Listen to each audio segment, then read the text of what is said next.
All right, guys, what is up? Welcome back to the Transparency.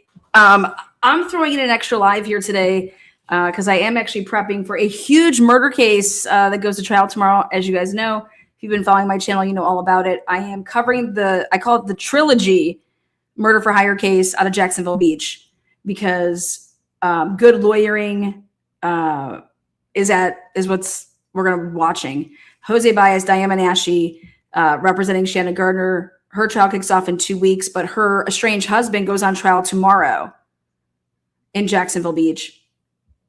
Again, we're doing gavel to gavel. I will be in Jacksonville Beach for a week and beginning for Shannon Gardner's stuff. Now, the reason I mention that is because I'm working on my whiteboard over here for my gavel to gavel production. And I think I probably know the only people that know more about that case than I do is the lawyers. And I even question if some of the lawyers, I question only because they just got in the case that got, with Henry Tenen. Anyways, it's a trilogy because 3 people are being charged for murder for hire and they're going back to back. And then there's a gap. And then we're finally charging the person who's actually the shooter. Very bizarre way of doing it. But anyways, so I take time away to bring this impromptu live. Why? Because it's important. It's important. And if it means that I just work a little bit longer on a Sunday, I have no problem doing that. First of all, number one, if you did not catch my live yesterday, then you should not even be watching this. Watch that one first. Then go to the comment section of the video. Read through every single comment of the video from the video that I did yesterday. Then come here. Why? Because going in chronological order matters. It matters with a lot of things you do in life. This is no different. So the title of my live says, Idaho4, Steve G uses YouTuber platform to bash, but won't use MSM platforms to do that.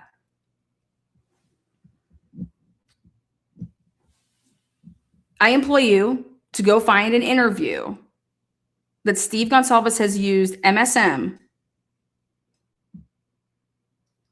and MSM has allowed bashing.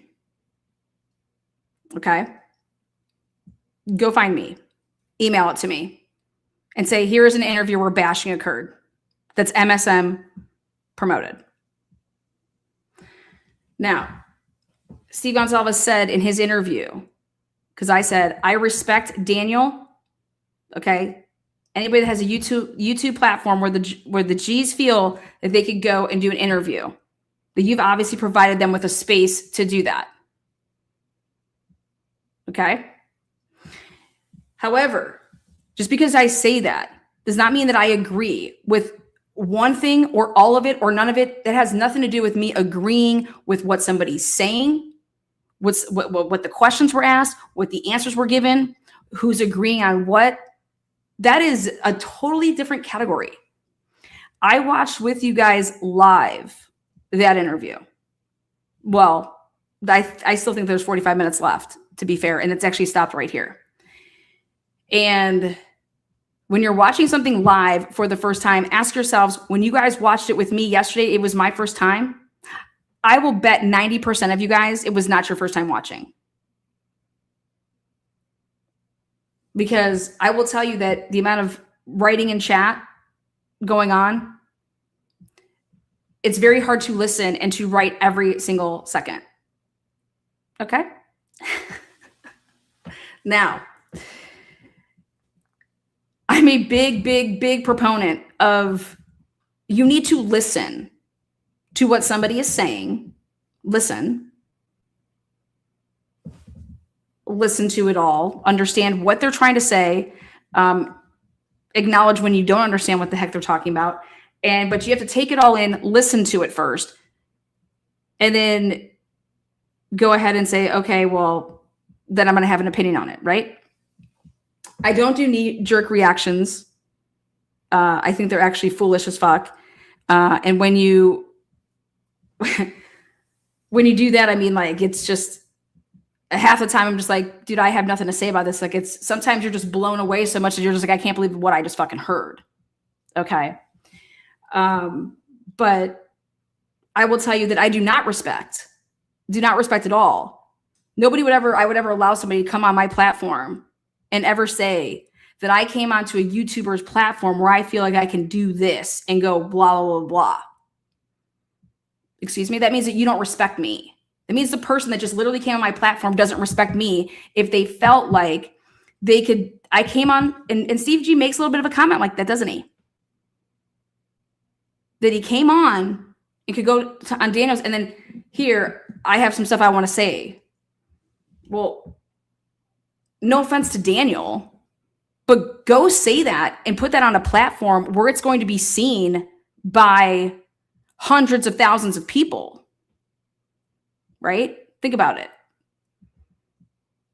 The only reason that this interview is being circulated, the only reason, is because there's people that are covering the case that are then going and taking the interview and putting it on platforms. That's why it's circulating. Okay. So, and I'm so glad someone just wrote that. I just think he means no censorship like MSM, in my opinion. I don't see MSM. Well, Ashley Banfield has her own platform. Etten has his own platform on YouTube. There's people that were with mainstream media, okay, that also have their own platforms. So no, I disagree with that. I disagree with that statement there, because after listening to it and seeing what occurred, no, I don't think that he would ever say that stuff, or would it potentially be even allowed. But just because I sat there and listened to it and didn't go all fucking crazy hell on it, I'm going to tell you something about myself. I have standards. Just because somebody acts a certain way, I don't act how they act. Period. Like, that does not need to be said anymore. That's called a standard. Okay. So just because somebody's going to go do something, I don't go and do it. Oh, because they did it, I can go ahead and do it. It's okay. That's insane. So no, but going back to this thing right here, which is, I think that it would be disrespectful. And if somebody comes to my platform, everybody knows that I don't censor myself and I don't censor other people. Come to my platform, and there's a lot to be said when people can actually agree to disagree, and there's pushback. Okay. And you can actually, hey, say what you want, but I'm also going to say what I want. I'm allowed to disagree with you. You're allowed to disagree with me. Right. But what I just see here so much is that these interviews that are taking place are being done by people that maybe they followed the case a lot in the beginning and then they stopped following it. Maybe they didn't follow the case at all, and now they just are following it. But what I'm seeing is that the interviewer matters. You cannot possibly, go like push back and do whatever. Like, you have to let the person speak, and then you can say, hey, blah, blah, blah. But if you don't know what the fuck you're talking about, you can't possibly push back because you don't know. You don't know what you don't know. You don't know the case. And so that's what I'm seeing a lot of, is that, when a question is being asked, even when an answer is being given, you're not breaking it down to say, okay, hey, I'm not quite understanding you. Maybe the audience isn't, like, let me break this down into different parts that we can make sure that we get. Because Steve, you've been living this. Okay. You know exactly what your brain's thinking and everything like that. But the audience may not understand. So, and I want to understand. So when I see somebody say, for example, because this is how I'm going to do this to address this, is I'm going to look at my comment section of the video, and I'm going to go with members first. So what I do is I go to the comment section of my video and I click on members, and it'll just go in order. It'll go all the member comments first. about what people said yesterday. Okay. And then I'll go to public subscribers and hit that one. And so when I click the members button, Lana, your knowledge, your words, and your voice brings me joy, says Sleepy Time True Crime. Thank you. Next, Blossom. Steve G and Christy are not at peace despite BK's guilty plea for their daughter's murder. This reveals their deep-seated doubts about BK's plea. They've been deceived by everyone involved in this case for over 3 years. His ramblings are difficult to comprehend. He's confused and struggles to articulate his thoughts due to the inconsistent information provided by MPD prosecutors, the media, and others. Boom, right there. We're off the second comment. And we're into the first thing that I said, which was the interviewer needs to break down answers that are given for questions when the answer goes off into something that you didn't ask. Okay. And I'm just not seeing that. And these confusing ramblings, right, that people are just talking about is, well, don't you think that's on the interviewer? But how do you break anything down if you don't know the case, or if you're not confident enough to, I guess you could say, if you want to say push back, but I don't really think that that's pushing back, more so than like, I want everybody to be able to understand this, blah, blah, blah. But I'm a big person about timelines. Okay, when did you hear this and who did you hear it from? Because I have to keep going back to the whole thing, which is, you know, Christy and Steve were adamant that they did not and were not receiving anything from anybody. We were in the dark just like all of you guys were. And I go back to the original time of going and talking to mainstream media. And I remember in Fox News being out front of that police department and saying that we're not being told anything. We have no idea what's going on, blah, blah, blah, blah, blah. Right? So, let's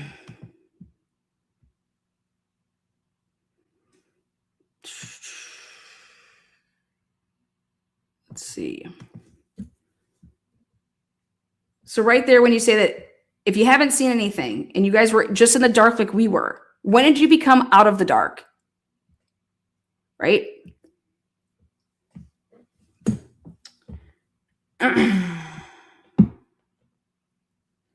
Continuing on with Blossom, saying he's suffering, lacks knowledge of the true facts, and is losing his mind. It's heartbreaking. I sense that the G's have been on a roller coaster of emotions and uncertainty, which explains their frequent presence on social media. They yearn for the truth deep within them. They're broken, and it's unfair that the Idaho justice system has failed to deliver justice for their beloved daughters, Kaylee and Maddie. His anger and pain are the only things we've heard from him. He is truly lost. Next, KTEX4873. Lots of commenters here need to understand that first and foremost, Lana is an investigator and an analyst, not a YouTuber. So let's do some critical thinking here. How would you gather critical information, tips, etc., if you slander, badmouth, etc., and burn bridges with people on both sides of this case? Lana can disagree, but find value in information or conversations by other YouTubers or individuals that she may or may not like. Think, how does a detective investigate a crime? What do they do during interrogations? They're gathering information. How are you going to gather information from people that you badmouth and cut off? Wow.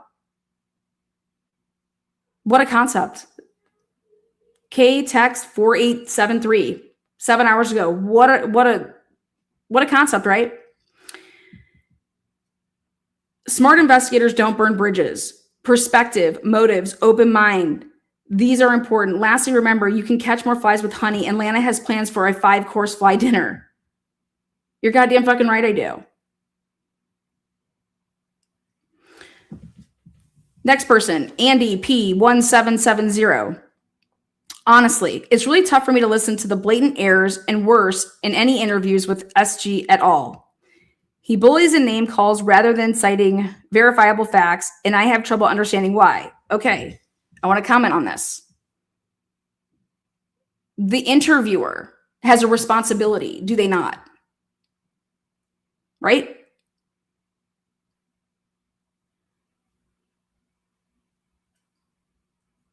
How much of that are you going to put on when someone's going to say something to you by you just saying, yeah, okay.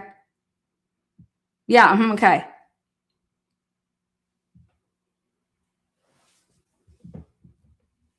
Of course, I've not walked in his shoes in his loss, so I listen. Thank you, Andy. Next member post. Bravery beats fear. To begin, this interview is unbelievable. The G's are not authentic people, nor are they acting like grieving parents. Unfortunately, I know this pain. I have lost a daughter. This is an extremely fabrication of facts and quite sick in my opinion. Well, first of all, I'm very sorry to hear about your loss of your daughter. This is an extremely fabrication of facts and quite sick in my opinion. I have a few questions. Why does a dad of a murdered daughter act this way? What exactly does he need to hide? In my opinion, Steve is gaslighting and BK is in danger while in prison.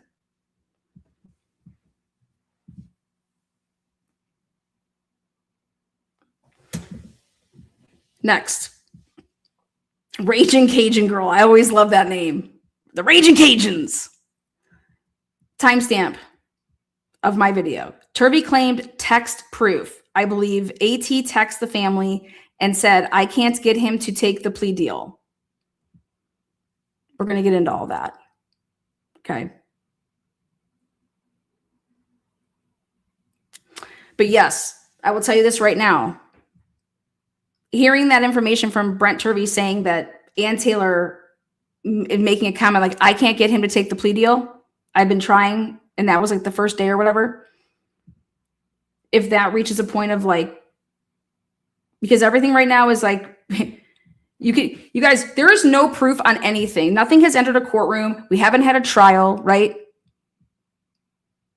So anybody that has an opinion right now, this is how much weight I give your opinion.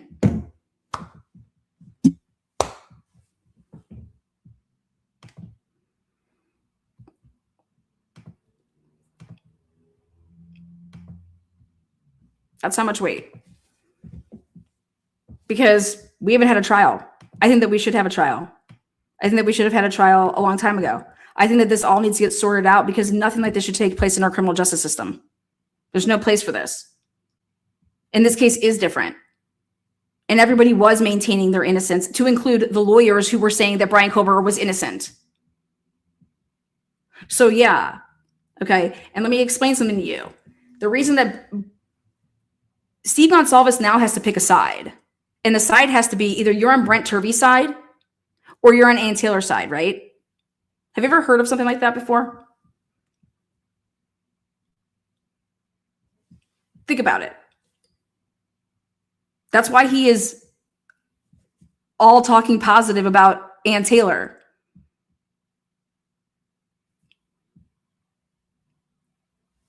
Backing Ann Taylor does what? It keeps what?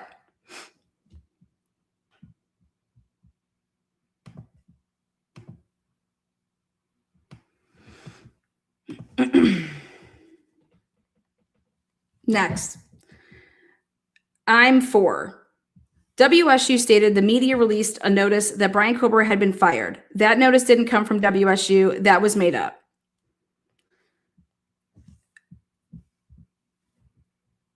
Okay, I know what that's in reference to, and it's about getting down to the facts. And the facts and I made this perfectly clear in my live, is we are dealing with the December 19th date. That supposedly two things happen on the same day, which is WSU firing Brian, allegedly, supposedly, right? There should be emails about that, right? There should be some contact information about that, right? What timestamps was all that at? And the feds releasing to Moscow Police Department, what time was it that Payne was told Brian Kober's name? Wouldn't it be really interesting when we get that fact? What came first? We have no idea. And anybody out there that's telling you that they do, produce the receipts, because it's nowhere out there at all. And no FOIA requests, no nothing. So what came first? Now, real Aspen donor. It's not a war. It's the government being required to prove their goddamn case. I couldn't agree more with you with whatever this was. Absolutely. The government always has to prove their case. And anything ever ending in some whack-ass plea deal like it did in this case, okay, and the way that the courtroom was run once it got to Ada was unfucking believable. Next person, Thriver1188. Why so much backing from you at this juncture, Lana? How many times have we seen, first of all, I couldn't even believe this comment. What backing of what? What am I backing here? I don't know what I'm backing. I have no idea what I'm backing. How many times have we seen Steve and Christy and Olivia doing interviews now? They can do whatever the fuck they want. I'm not backing it. And in fact, I hope Steve Gonsalves comes on my channel and does an interview with me. Somebody who has claimed that myself, I am claiming that I know more about this case than anybody else. Yep. I never claimed that I knew more than the lawyers and what they were privy to. Okay. But I'm going to want to interview with somebody. If you're talking about going on a YouTube channel and you're talking about somebody that knows the case, what the fuck? Okay.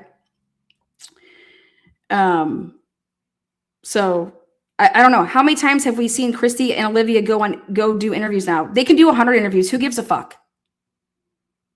Who cares? Who gives a fuck? Let them say whatever they want. It doesn't mean that you agree with them. It doesn't mean that you disagree with them. It doesn't mean anything. How many times have they used their platform and the mainstream media, in the mainstream opportunities to send questions out to MPD, late trial prosecuting officers, or the attorney generals about the corruption and fraud that you and others they clearly listened to have discovered within your investigation? Well, I can tell you that the biggest sign of misdirection is to talk about the things that you're not doing. So how many times have they used their platform and the mainstream media? Yeah. Have they? I don't see them doing that. They did it in the beginning, and then once there was an arrest, they were provided information. I think that that's the problem there, is what information were you provided, when were you provided it? Because to keep the integrity of this case, nothing should have been provided to anybody, right?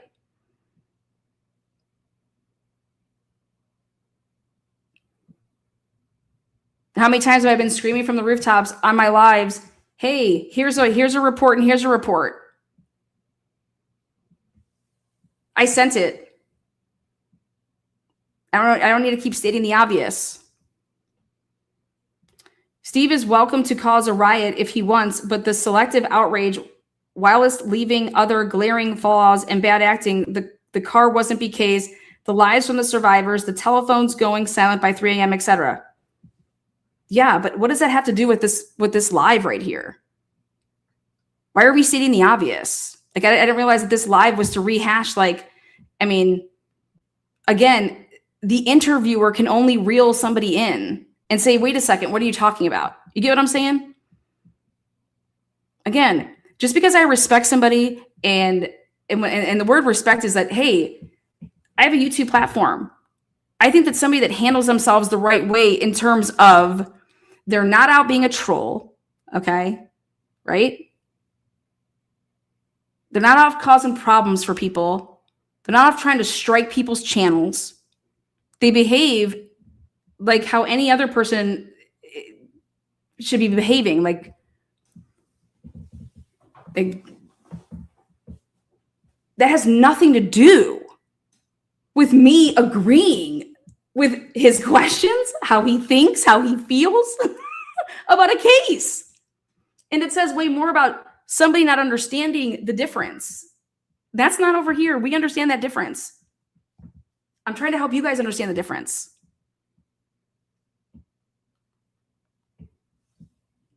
The silence on things that matter and the bizarre facts that Steve didn't get the other families to sue MPD. It's not looking right. And it's why isn't he suing the person that killed his daughter? If he's claiming that Brian Kober has all this money and he's so pissed off about the money, put Brian Kober on the lawsuit for the wrongful death, right? Think about this. Think about the O'Keefe family. If they only sued Waterfall Bar and McCarthy's and didn't sue Karen Reed for wrongful death, wouldn't you kind of be like, what the fuck is going on here?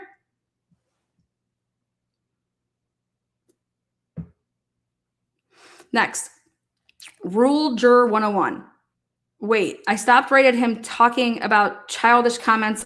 Well, how many elephants in the room are there? Holy crap. It almost seems Steve Gonzo has been talking to the Gonzo girl from Paradise Suites Incorporated. I'm sorry, that type of fucking shit. That fucking shit makes me laugh. You guys know who Paradise Suites girl is? That's Mariah from The Quality Inn, I believe. I'm calling this officially off the rails. Thanks, Gonzo Incorporated, for the proof that you don't want no trial. Awesome. Heart that comment. When I usually read them, that's when I heart them, right? I appreciate your time. I appreciate you watching the video. I appreciate you and giving like your thoughts, right? Doesn't mean I agree with them. Doesn't mean I disagree with them. It means I appreciate your time and effort to what? To help the cause, right? Mary, Lana, this morning I am rewatching this. I am glad that Daniel provided SG a place to talk. The families were lied to, and now what Cy is telling SG is a theory. I do not appreciate professionals from one specific field complaining and bad-mouthing another professional from an entirely different field. If Ellie did their job correctly and efficiently from the jump, there would have been a strong enough case to go to court with the death penalty on the table as planned. Bill Thompson from the start knew there wasn't, but then used the death penalty as a weapon to get a deal made. But what if it all comes down to is Ellie's failure to appropriately utilize the tools available? The tools are not being used properly, which led to a system failure. The machine broke down. This is what we are all watching. This happens every day, but there's no spotlight shining on those cases. We are just able to watch this one in real time. This case needs to be seen for what it is. If there wasn't a problem with the system, this case would not be in Cy's training/educational book. When families are used as a tool by a broken system to cover up their mistakes and are continuously told different stories, lies, and a few partial truths, what else do they have to go by? Thank you, Mary. Oh my God. And you wonder why Mary's a mod here. Ah! Mary says more. Ah. So proud right here, Mary. It's just like a proud parent moment. We too were all lied to, but my child is alive. Theirs isn't. All of this falls on the broken legal system and the lies told to everyone, especially the lies told to the families. Each family grieves and heals in different ways. I personally will not judge others. I am not referring to just the families. I mean everyone. And tell them how to feel. I will go look at the facts. We do have documents. The truth and the lies are in actual documents. We need to stay the course through the records and not words and feelings being spoken out loud. Oh, another proud moment there. The broken system comes from the broken people that are involved in it. Okay. So for me, the system isn't broken. It's the people that the system breaks. Okay. Because how does it work for one person, not another person? Well, because of the people. Because of the people. It's just my opinion.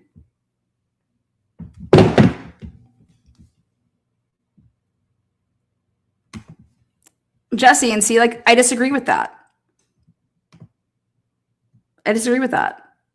She doesn't say it the way that it is. There's a lot of ways to say it the way that it is without, I don't know, bringing down your standards. So, but like I said, happy to go over there and see the way that it is. I'm still waiting for her to have an interview. Thank you, Lana, for all of the time that you've given us breaking down and reading these documents. Thank you, Mary. Appreciate that. Now, next person, Allie Tally. There's way too much adding in the chat. Laughing your ass off. Dead. Add is officially a verb. I laughed all way too hard at that. But Lana, I need the red highlight thing. I'm old. I'm blind. See, this is a side that I appreciate. I'm for wrote again. No, I lost any respect I may have had for Daniel. Very unprofessional. How is what he's doing unprofessional? Okay. There's nothing unprofessional about what he's doing, you guys. He's conducting an interview. If Daniel doesn't want to ask any follow-up questions, how is that unprofessional? It's not the word unprofessional. Okay. Again, if it's a simple thing that if it just, and this is no knock on him, but you have to know this case inside and out, right? To be able to, I guess when he's going to say whatever the answer is, to say, you know, this is, you know, what the fuck tradition services. What the fuck are you talking about? Let's break this down.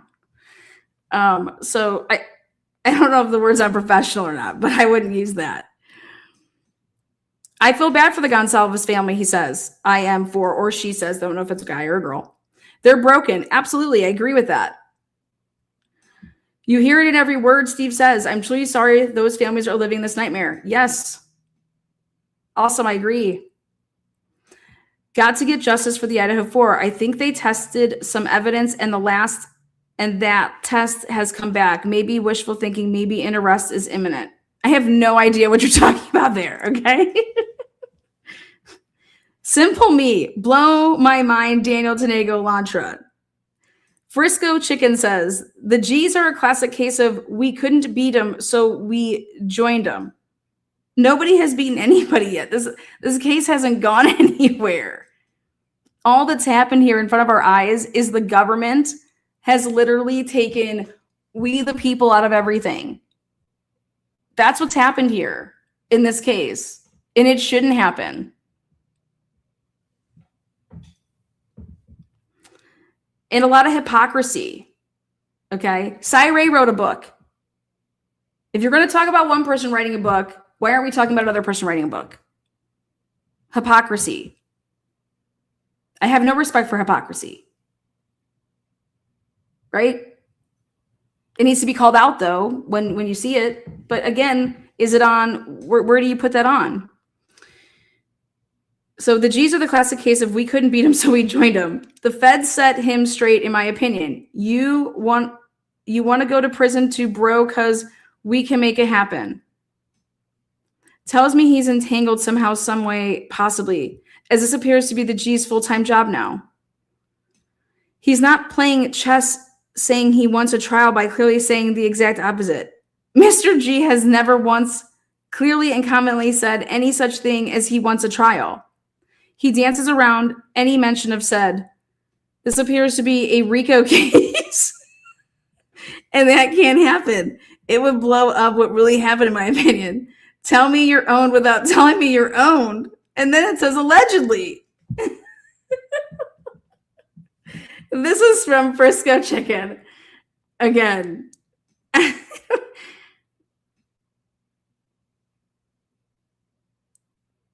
The criminal justice system works in a chronological order of events, okay? What happened here in this case is like none other. Period. Who died and made you Mike Patton? Says, that's a great phrase, Anna. Move the needle for the circumstantial evidence to earlier on. Yes, move the needle. The time of the crime.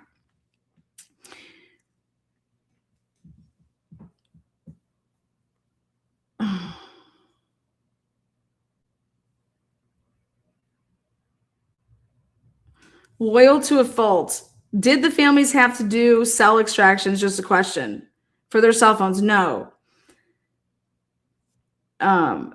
Kendra, truth lobbyist. I can hardly stand to listen to the G's. It's literally like the trauma this entire community is being subjected to on a daily basis. He has diabetes.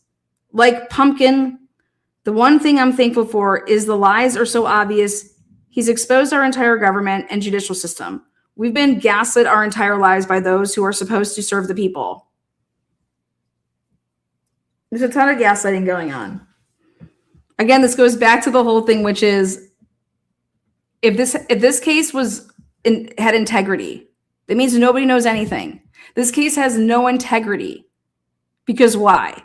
because the information in this case went out to Dateline, went out to all these people, like reporters. There's no integrity with this case. The defendant's freaking cell phone was given to fucking Dateline and used. James Patterson talked to witnesses and wrote a book before there was ever a trial. And in that book, a girl admits to the FBI coming back to interview her. Her name is Josie's on a vacation far away. Same with Hunter Johnson. And saying, wait, and this is how I know that they have the movements of people's cell phones. Why was Josie asked a couple questions again? Oh, because she's like, oh, yeah, no, I left because my phone was in my car. Well, my next question would be is, when were you ever in your car? Because were you driving around when you were drinking that day, that night? Why was her phone, Josie's phone, who dates back, in her car? And why did she go and get it out of her car at 3:30 or 4 o'clock in the morning? I highly doubt that. But guess what? There's movement on the phone. You understand what that shows then? It looks like you're walking around with your phone.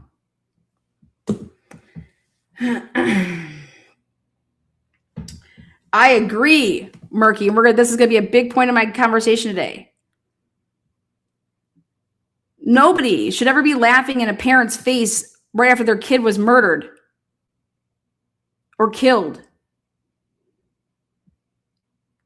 That is unbelievable. To hear that, I could not believe what I heard yesterday. Like, fucking, like, oh my God, wow. Like, what the fuck is going on here?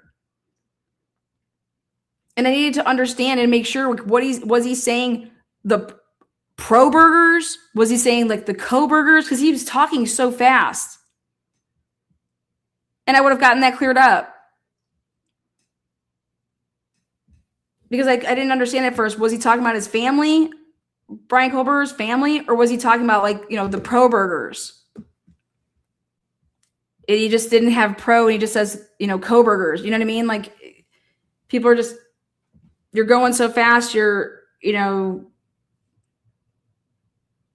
ramped up, it's just, so it's like,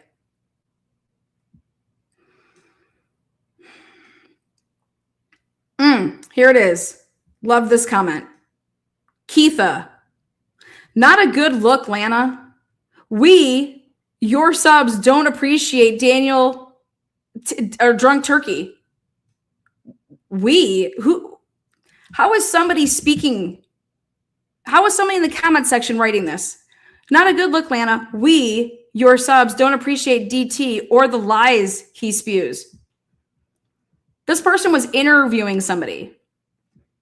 SG is using IGG and Othram to scare anyone in the MSM to go against him in the new BS way to cheat and lie to solve a case. There is no cheating and lying with IGG and what you can actually do with that, just so we're clear. The cheating and lying comes from the federal government, who uses databases that they're not supposed to based on a policy. Understand it.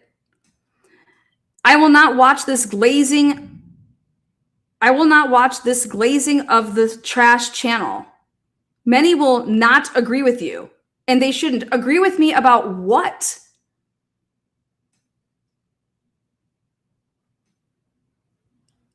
These vague blanket statements are weak in the comment section.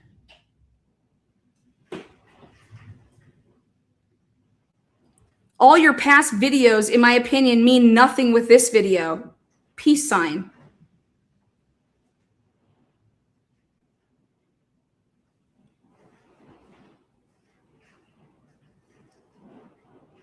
My past videos are very descriptive, right?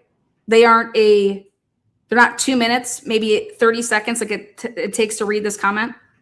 So I would implore, go ahead, go to my videos, all of them, and take the time to write about each video and what it means. And then actually go to this video too, like the one that we're talking about, the one that was yesterday, and be more specific about I will not, or many will not agree with you. Agree with me on fucking what?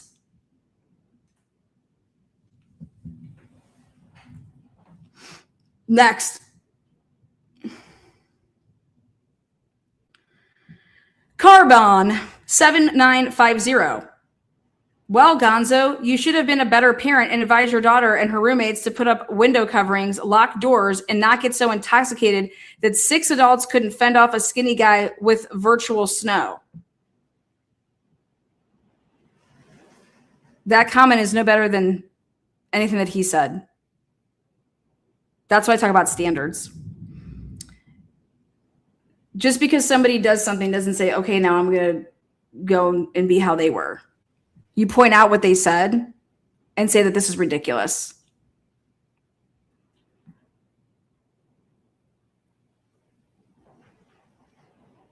Malroy.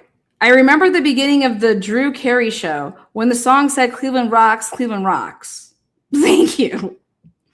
Freckle Gemini. Dude, I find wads of hair at the damn nurses station almost every day from asshats that don't know how to get ready at home before they come to work. Thank you.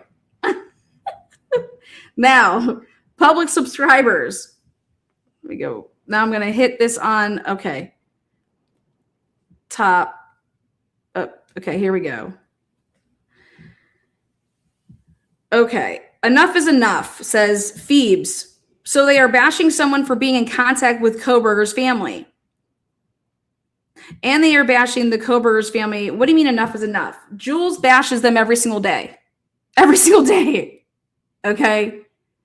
So if that person is doing that and the G's want to be on that same level, then I see nothing wrong with that. Okay? Next. I would have a problem, though, if I'm Daniel, right? Like, my channel is not going to be used for that. I want to talk about the case. I want to talk about the evidence. I want to talk about this. I'm not having somebody on my platform to say, okay, we can just sit here and bash people. Okay. Next. And they are bashing the Koberger family, who have been nothing but respectful towards the victims and their families, is lower than low. I agree. I don't think that either family should be bashing each other. And I think they are provoking the bashing back. None of the bashing should take place. But as Jessie put over here, she thinks that Jules is fucking telling it as it is. Well, then, I don't know, go over there and tell it how it is. Get what I'm saying?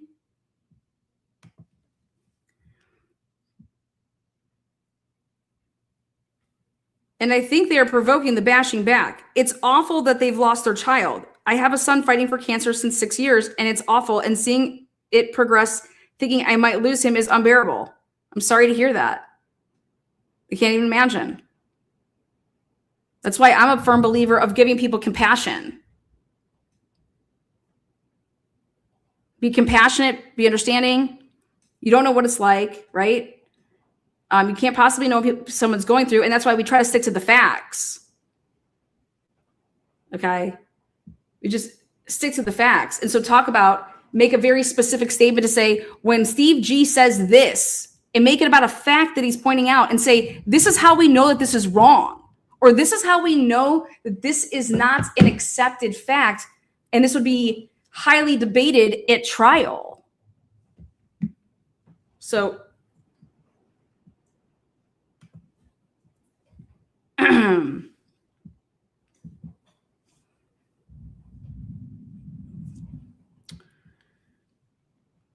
so point out that. But the way Steve G is behaving is despicable. Again, the blanket statements. So I'm just trying to help us to say, point out specifically what was said. Because as I pointed out in this video yesterday that I did, I said, I don't believe that Turvey used their names. And so when Steve G saying, Turvey said my name, well, I don't believe that he did. And I said, let's go back and take a look at that. Let's go back and take a look at that, right? And I know that he didn't.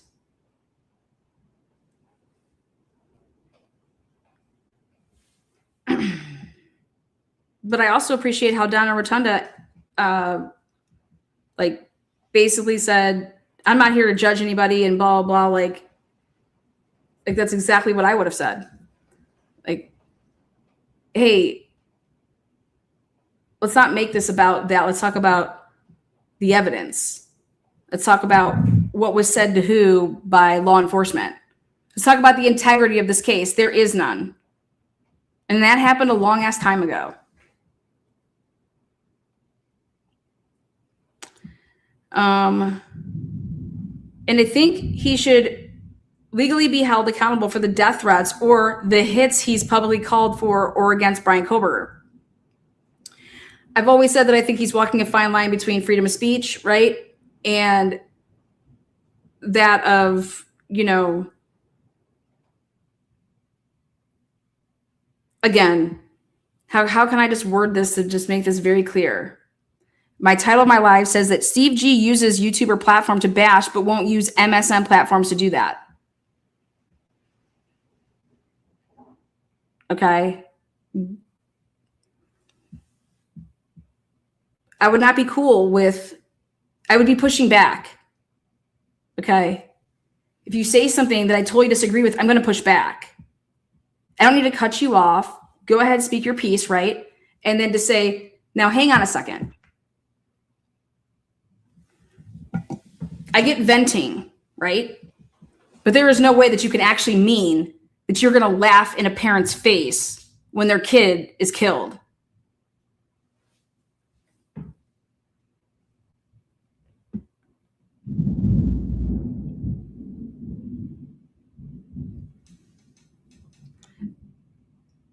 To other parents have lost their children too, and none of them are behaving this low and cheap and nasty. Sorry, but that's my honest opinion. I appreciate Phoebes, AC, appreciate you making your opinion known. And I'll be praying for your son who's battling cancer. You can't imagine. Awful. Poole, Yvonne Poole. I agree with Turvey. SG has 100 million reasons to make sure Brian Koberger is the one and only perp. And he has been making money off of his daughter's death. Sorry you don't see Atlanta. You guys, to say what I see and what I don't see, okay? I made a very simple comment, and I meant every word about it, okay? Making money off of their daughter, I just don't even think that deserves comment. But I will tell you this, what does deserve comment is why is Steve G calling Turvey a forensic gigolo? And how are you not going to ask for any receipts, right? When you're sitting here saying that Brent Turvey was basically kicked out of a university for being a pervy pervster, right? Just like Brian Koberger, right? Maybe this is why they mesh well together. That is unbelievable. And all it has to say is, where is the receipts on that? What are you talking about? A forensic gigolo, and that he was a perv in the university. Females were telling, got him kicked out, and now he's now a expert witness.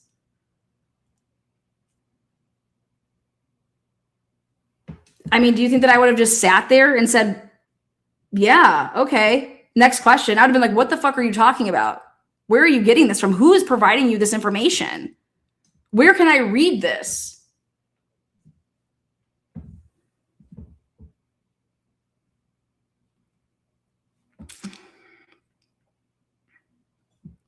Next.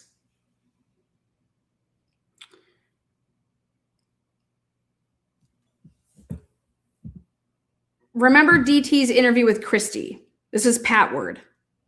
He offended her in some way, and he walked back his statement and became a guilter from that day forward. No, that's actually not what happened.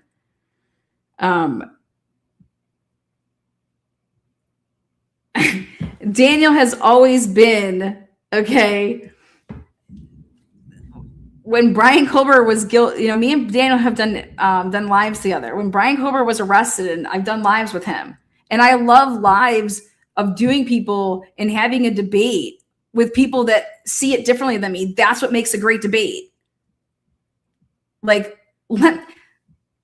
I'll debate anybody about this case because I want to know what you think you know about it. I want to know why you have the opinions that you have.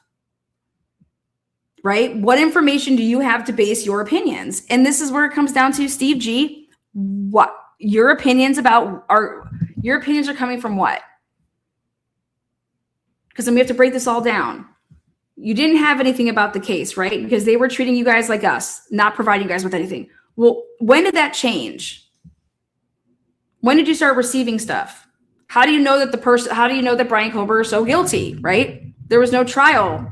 And therefore everything was sealed and gagged and all this stuff. So nobody knows anything. So when did they, you were asking to get the discovery from them after the plea deal, and they were going to hand you the discovery. Well, once they do that, it's then a public record, and everything that you were to get, like, I could go and get.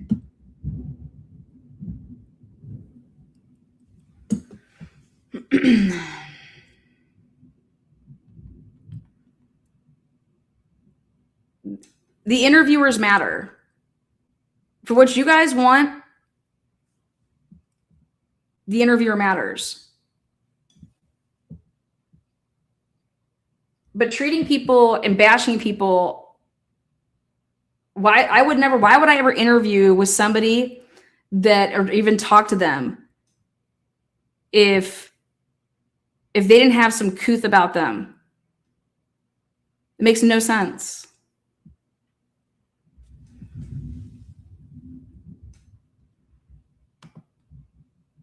Actually, I hardly speak on my opinions. I show material and let you guys form your own opinions. But I'm reading the comment section of this, and what I'm saying is that you're making blanket statements, and I'm trying to help you guys and say, hey, if you have a comment on something, write it, right? Timestamp what you're speaking about, right? And so it's very specific, because the blanket shit is the same thing that he's doing. That's what we're trying to get to the bottom of.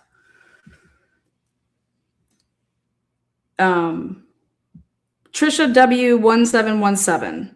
I know you have a deeper relationship, SI, I think you meant SG, but how do you still respect him after listening to this interview? Because because this interview, like, I was trying to stop it and say, this is what I would have said here and asked, okay? Because this interview doesn't gauge on how I would be conducting myself in the interview to say, okay, wait, hang on a second here. Where are you getting this information from?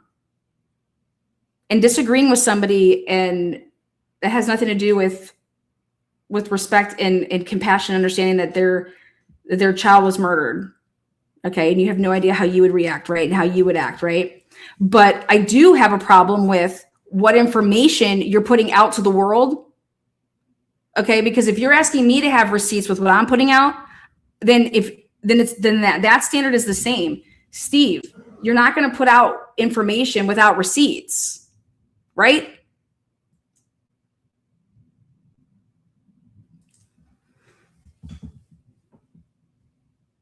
That's all that matters here. Is what you guys are having an issue with, and I rightfully think that you should, is that you have an issue with things that are being said, right? And they're not being receipted. Or there's a ton of contradictions, right? Or there's hypocrisy. It's okay when one person does this, but the same person does the same thing and there's a problem with it. So no, I don't respect hypocrisy.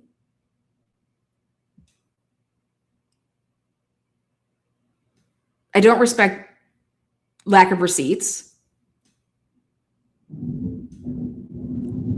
If you want to know my sources, I want to know your sources, right? Or just accept the receipt.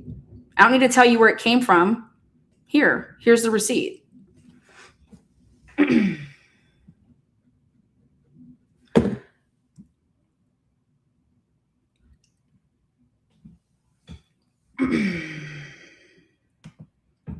Now, next. Okay, Tamara says, Steve G is very aware that the prosecution's case against Brian Kober has completely fallen apart and MPD has completely lied to the parents and corrupted the case. He knows exactly what we know, so why is he acting like he knows nothing? Well, I got it opposite. I feel like he's acting like we don't know the stuff that he knows. And I'm asking for, fuck these blanket statements, let's break it on down. And I think this all boils down to the way that an interview would be conducted. And people can say that, well, Lana's, she's confrontational. Oh my God, she's really confrontational. Hell yeah, I'm confrontational, but guess what else I am? And most importantly, I'm honest and I'm fair.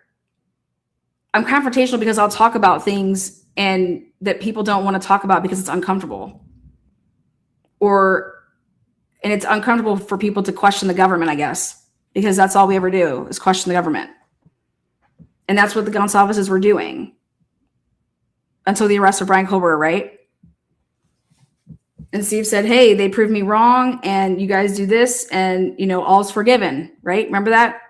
I have all those interviews, right? Hey, then all's forgiven. Well, guess what? No, actually, all shouldn't be forgiven because the only reason that you arrested this man is that you did it off of false probable cause, which would weaken anybody's belief in the evidence that when you had to do all of this to violate our rights, right? Which is a technicality to some people, right? So it's all, you know what, Circus? I don't know why you're shotgunning messages in here. So it's all DTS's fault. And no, it's all these people that have been doing interviews and accepting answers that they don't even know what he's talking about. It's not just DTS. But in order to understand if he's lying or if he was lied to, there's a very, very interesting way that you'd have to go about it, right? Because we're trying to understand, Steve, are you repeating the lies that were told to you by government officials, or are you making this up whole cloth?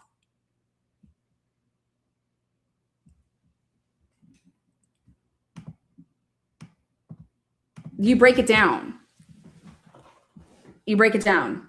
But it's very difficult to do when you don't know what you're doing.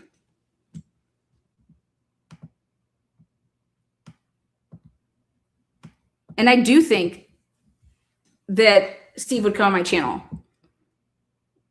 And so therefore I put out a formal invite this morning.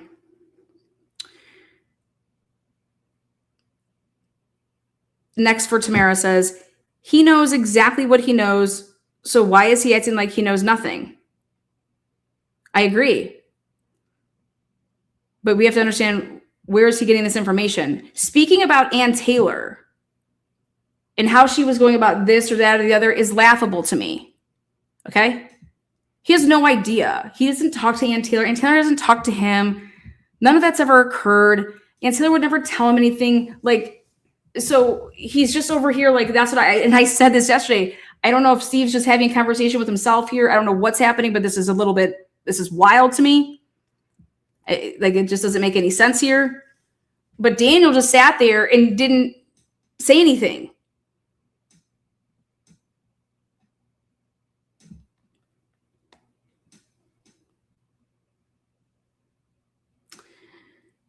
Okay. This is not the behavior of a father who wants the truth. This is the behavior of a man.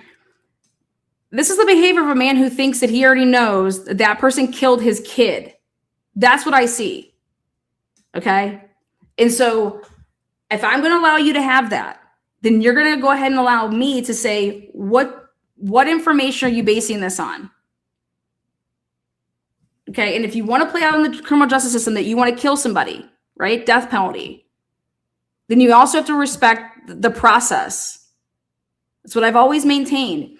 You have to respect all of the process or none of the process. There is no I get to choose what I want to respect. The criminal justice process is that you are innocent until proven guilty, right? And here I said, believe Brian Kober if he wants to take a plea deal, believe him until he says that he It says something else. We know that the criminal justice system has taken plea deals with people and they plead stuff that they've never done. We know all of this. We know that the Innocence Project exists where people have confessed to things that they've never done. We know all of this and they've been freed, right? We know all of this. So I said, until the moment that Brian Kober wants to take that back, right? And he really wants to start putting out some receipts on what the fuck has gone on here, which we might be getting to that.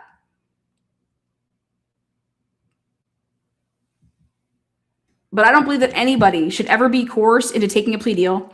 I don't believe that there should even be a plea deal for death penalty cases. And I'm sick and tired of the blatant, whether you want to call it misinformation or disinformation, because I don't know if Steve knows the truth, but the defense did not go seeking a fucking plea deal.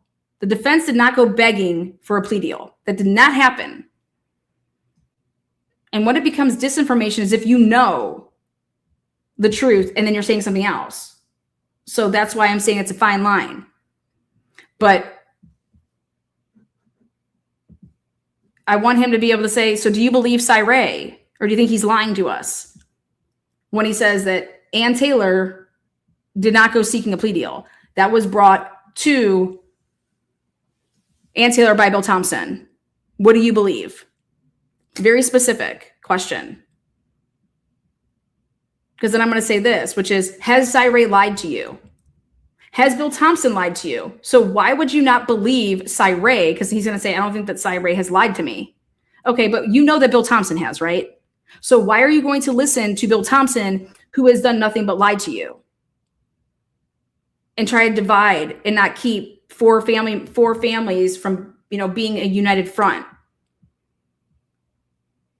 And why aren't you willing to accept, or are you willing to accept the fact that Bill Thompson went out seeking the plea deal?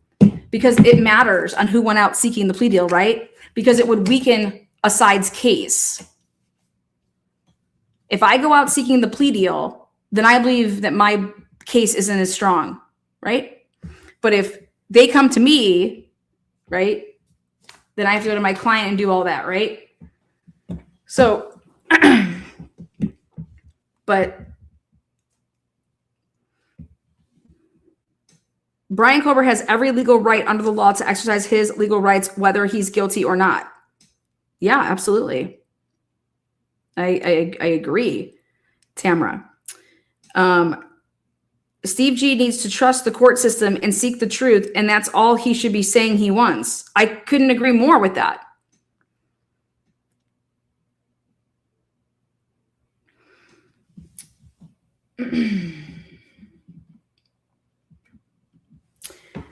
This should be personal to Steve Gonsalves, okay? Covering cases, I try to be objective, right? I would expect somebody to be, if it's a father speaking out, right? Why does Steve G believe that a person who is innocent would not take a plea deal to save his own life?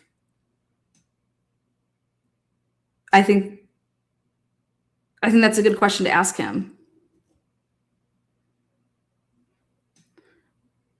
We should ask him if he believes in the Innocence Project. We should ask him why the Innocence Project exists.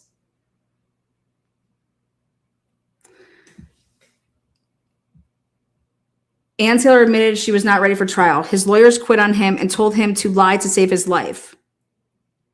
Yes. Kober has not said a word. What if he's innocent? Steve G doesn't care about that. Well, we need to find out. That's never been asked. Where has that been asked?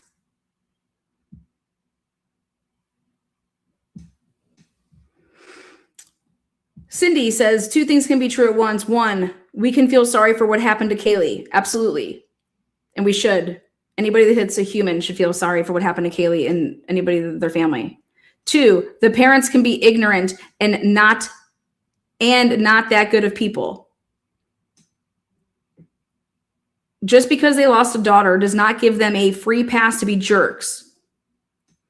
And if you're going to donate money, it would be better to donate to a reputable organization than one whose people linked up to it are not very truthful. This family is so disrespectful, most of all to Kaylee.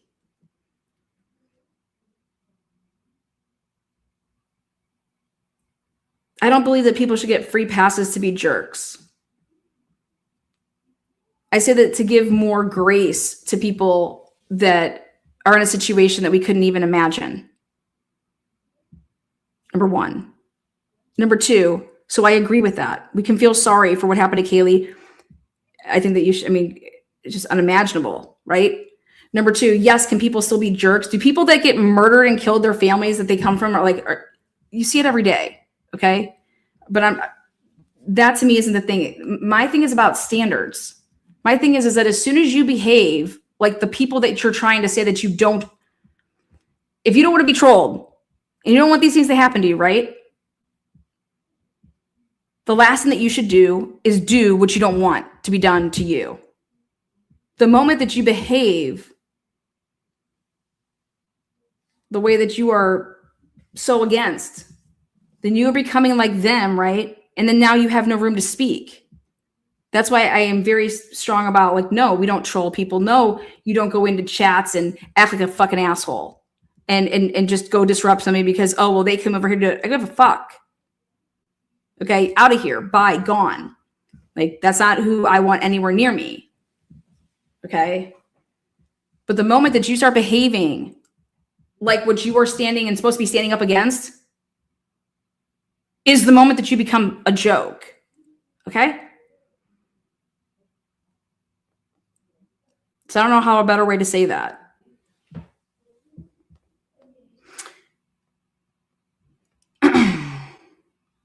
Someone in someplace says, I was shocked.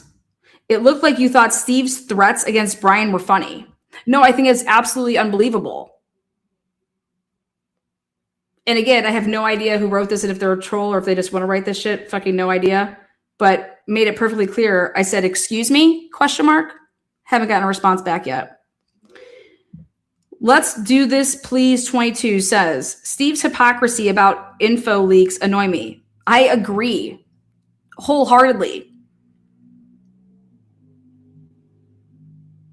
The consist, but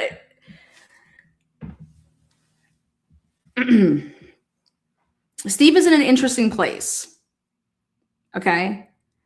Because for the first time, and think about how ironic this is. For the first time, or let me back up. Do you understand that nobody in law enforcement, not a single person, has ever come out in law enforcement and has had the back of Steve Gonsalves? Who has come out and done an interview and has said that, well,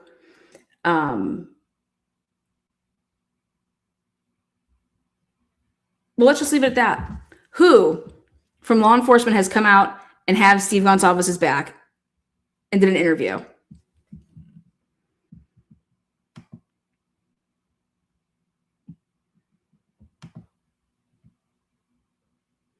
Who from law enforcement has come out on a panel, okay, or an interview and sat there with Steve and their family?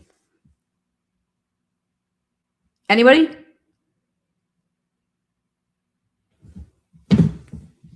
Think about where I'm even heading with this.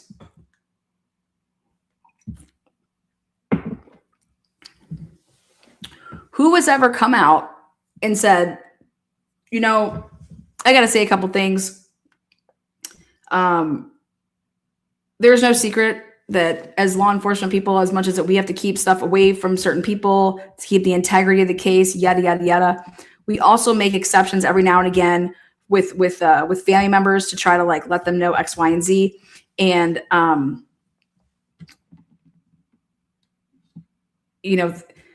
things that where we felt that we could, we let, I want to let you guys know that people are out here calling Steve and his family liars, and that they're out here spreading, mis or disinformation and, all this blah, blah, blah shit. Okay.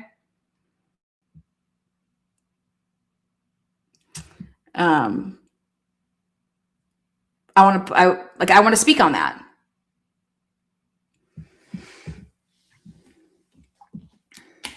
Where have you seen it? It hasn't happened once. I'll save you guys the time to go look for it. It's never happened. It's never happened.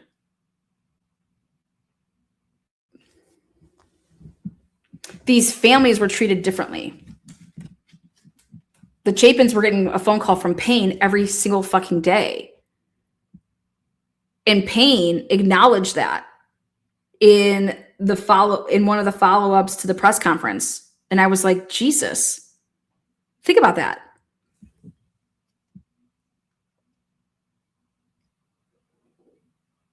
Why wouldn't there have been a conference call every day at like 7 with all the families on the phone at the same time, and that you're giving the same information to all of the families? Think about this.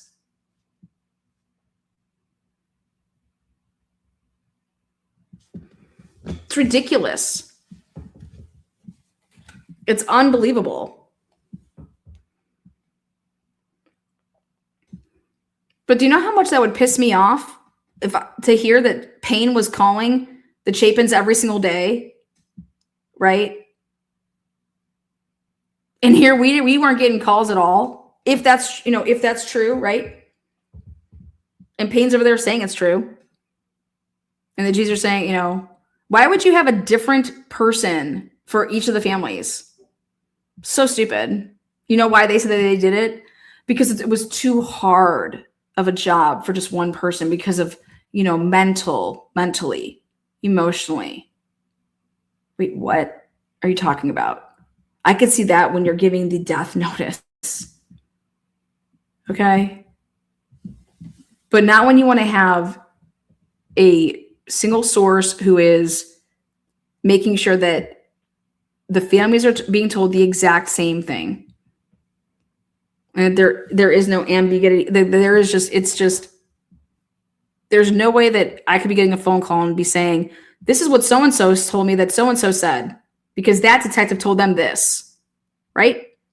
Well, fuck. The leadership in this case was shit. Shit. So let's do this, please. Steve's hypocrisy about the info leaks annoy me.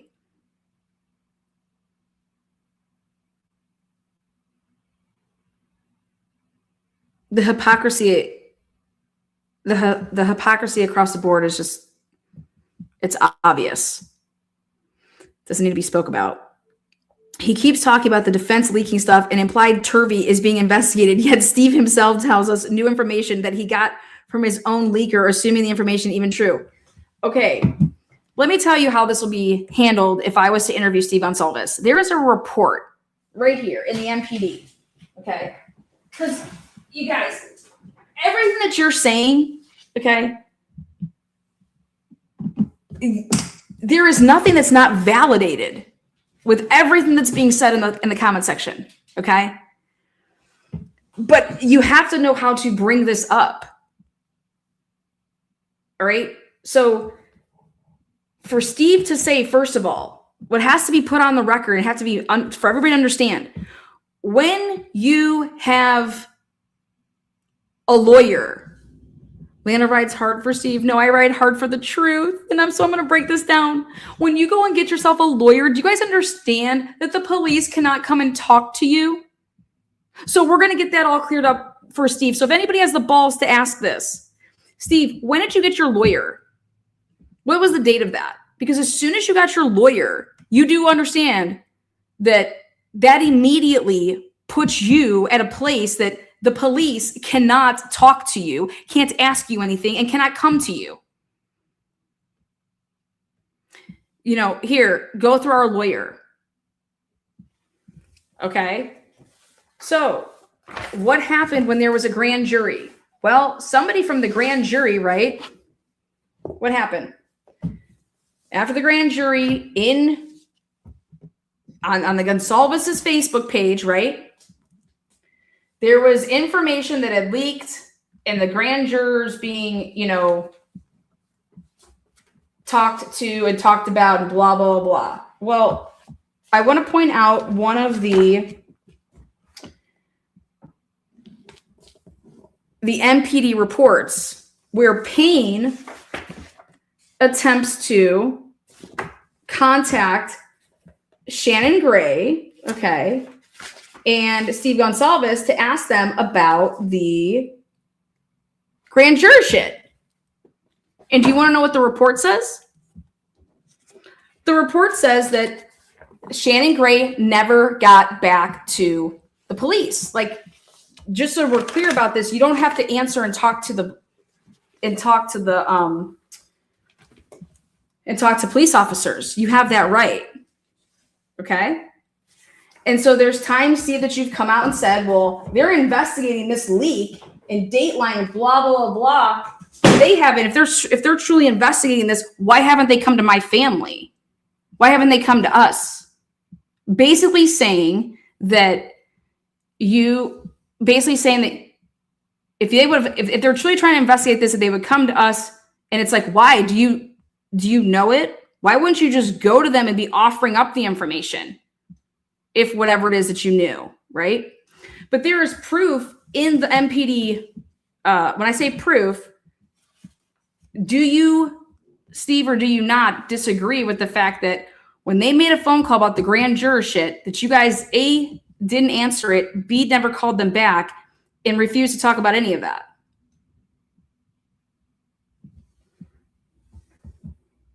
You understand?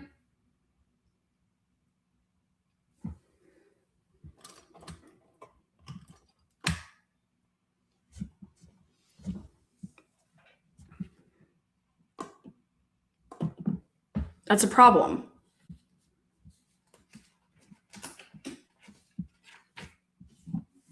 They had information that was they have screenshots from their Facebook page. And information's getting out about the grand jury and what the grand jury said and who they were believing and who they weren't and whatever the hell else was on the Facebook page. Well, that was brought to the attention from the defense team to the police, to Bill Thompson, and saying, what is this shit? Right? Well, the police went to the Gonsalves family, and they went to them through their attorney, Shannon Gray, because that's what you have to do by law.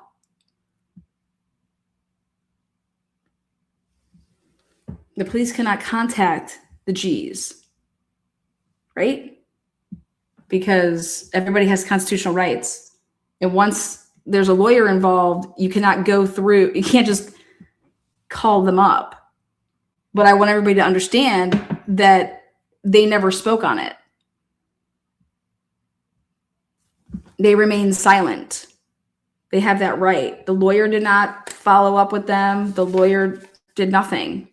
Right? Understand that.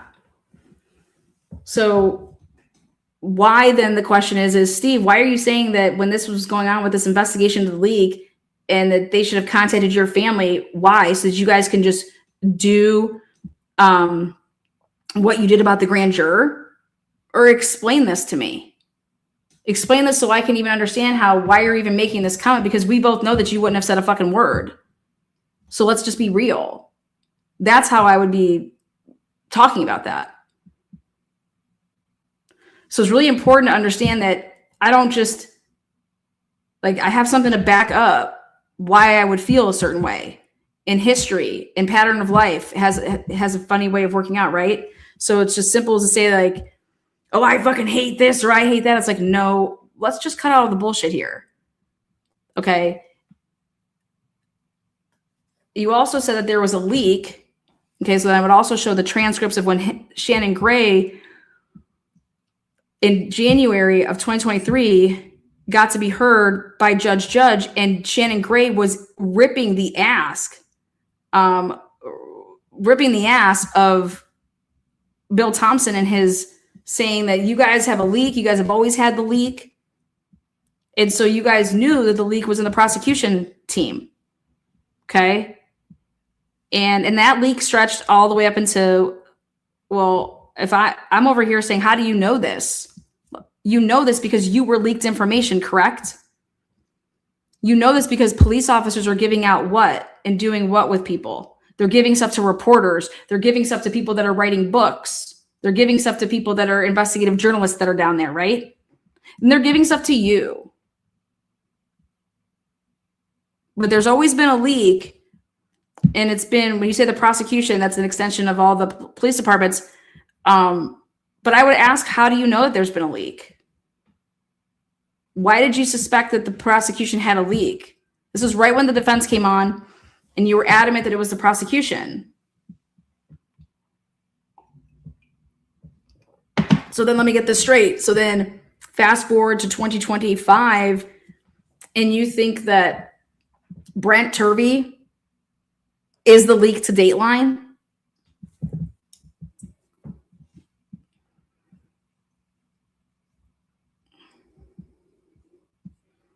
That book, Broken Plea, just so we're clear, didn't come out in 2025 in May. The book Broken Plea, okay, came out in 2026. And supposedly was being worked on, right? Way after the fact. And through a source that of the FBI that gave Whitcomb, I believe, all of his stuff, right?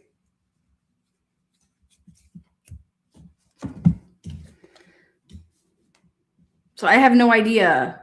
And there's just some certain things that you just like, you just pass by it. It's just like, I'm not going to sit, it's just ridiculous.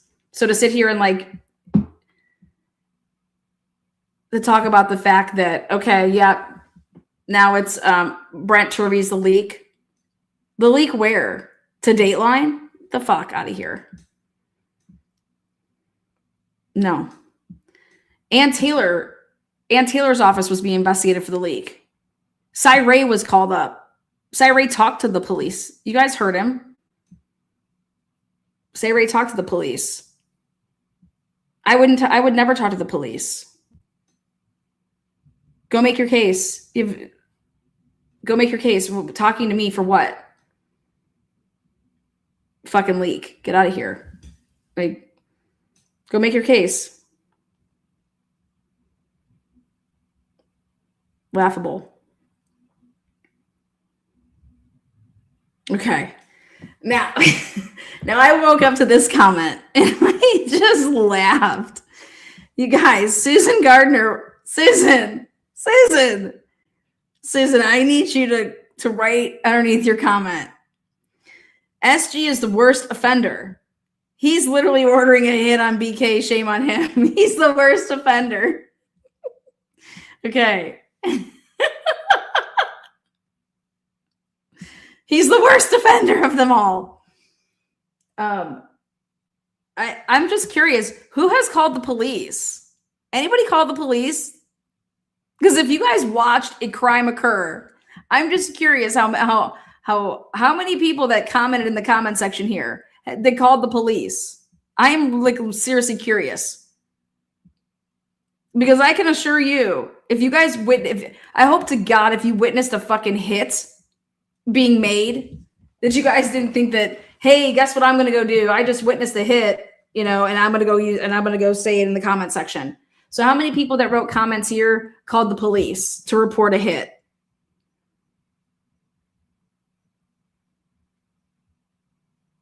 And do me a favor, record it or it didn't happen because I want receipts.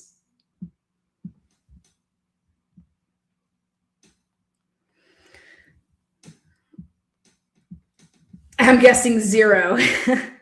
I emailed Ann Taylor. Ann Taylor's not his fucking attorney. Ann Taylor.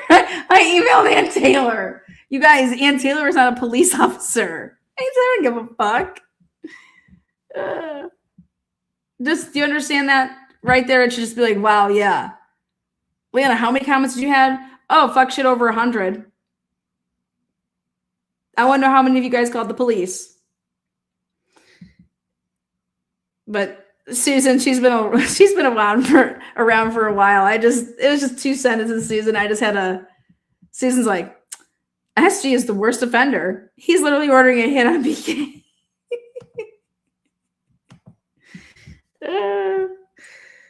Okay.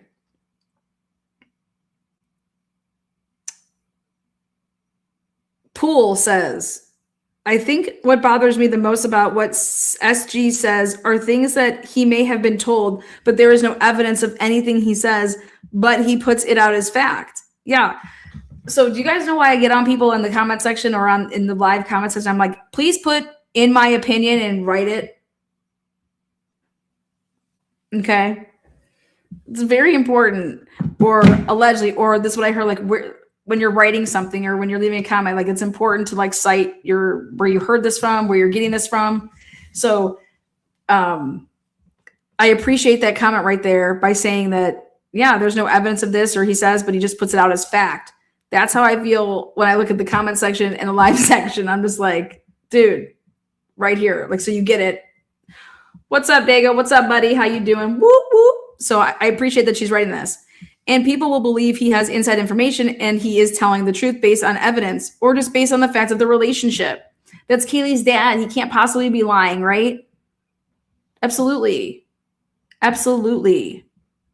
And that's why it's imperative, as when you are interviewing somebody, that you clarify these things. Kim, I expect you to go tell the police. I'm just saying, for the amount of people that wrote that in my live comment section and in the video section of like the comment section of the video, I asked the simple question, how many of y'all called the police? How many of you guys all reported a crime?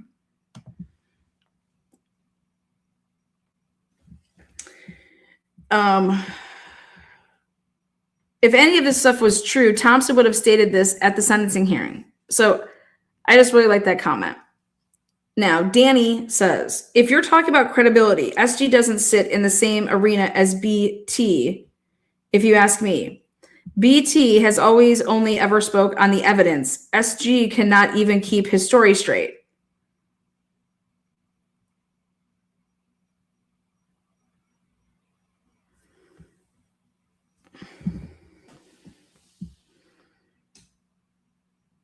Yeah, I just think that just like I'd push back on Bill Thompson if he was to offer something. Where is that? Where can I find that in the public records that you guys are releasing, because it's the evidence that you guys were going to use? Same thing I would be asking of Steve Gonsalves of like, hey, like we're going to touch on this topic. So, you say that there is this, and this. Who provided it? Where'd you get it from? And when did you get it? Next, Irish Marie.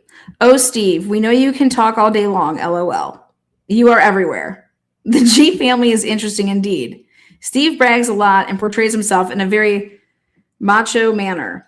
He likes hearing himself speak. It's very obvious. I think that he needs to be careful with his behavior and how he conducts himself, as his family and his family's history doesn't appear to be on the up and up business-wise. I actually find Turvey to be much more credible than anyone else I've listened to about this case. Okay, so this is all I'll say about this. You guys, we should just be asking ourselves, what has truly gone on here? Like, do you want to know what I do when something's just absolutely ridiculous? Do I talk about it? If The Broken Plea is absolutely ridiculous, that book, why are we talking about it?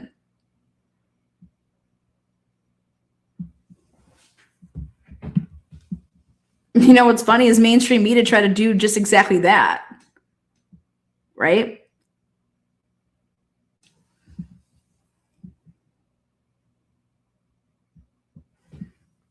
And look what happened. Here we are. Mainstream media has tried to, again, what I see, my perspective is they chose to not ask any questions after the plea deal happened. They've chose to not go and get any public requests, right? They were covering this case, making hundreds of thousands of dollars, millions of dollars. When you talk about making money, mainstream media outlets, right?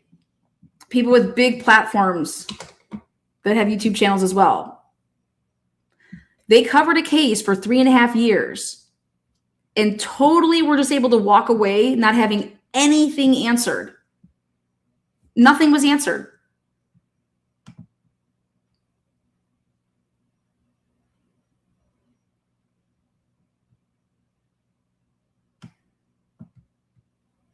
Think about that. How the hell could you cover a case of this magnitude and not have a single fucking answer? But you could go get the answers if you paid the money to go get the FOIA, to go get the public requests. Do you know how many mainstream media outlets could have hopped on what EWU did?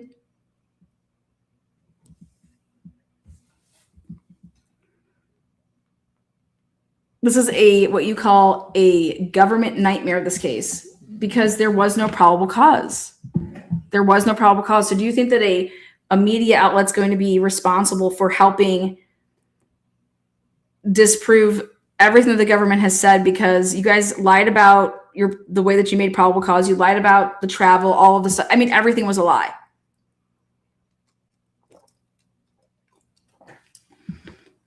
And according to Cyree, though, yep, all of that was a lie, but they still got the right person. How? How? How the fuck does somebody get it all wrong but get the right person? Isn't that crazy? Think about that. It's because it wasn't any investigative work. It was DNA. It was DNA that saved these fucking assholes, right? Think about that. Woo! It's mind-blowing.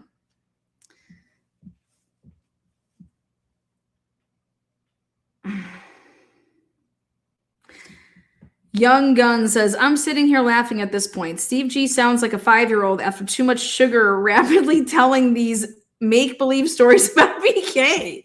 He sounds desperate and panicked to convince the pro-burgers, which makes him ask why. This certainly isn't helping. I would just pay those people absolutely no attention. None. But how he does something and I do something is totally different. But that doesn't mean that, just because if I was to respect you and you say something and I'm just like, I totally disagree with you. But better yet, I'm going to say, where'd you get that from? Like, it is so outrageous that I've never heard it. Where'd you get it from? If I don't ask that, right? And I'm just like, yeah, okay, whatever. Because think about when you argue with like your loved ones, like the person that you're married to, like, you know how sometimes you're just like, dude, I don't even want to fucking have this argument. You go ahead and you just think what you want. I'm just not even in the mood.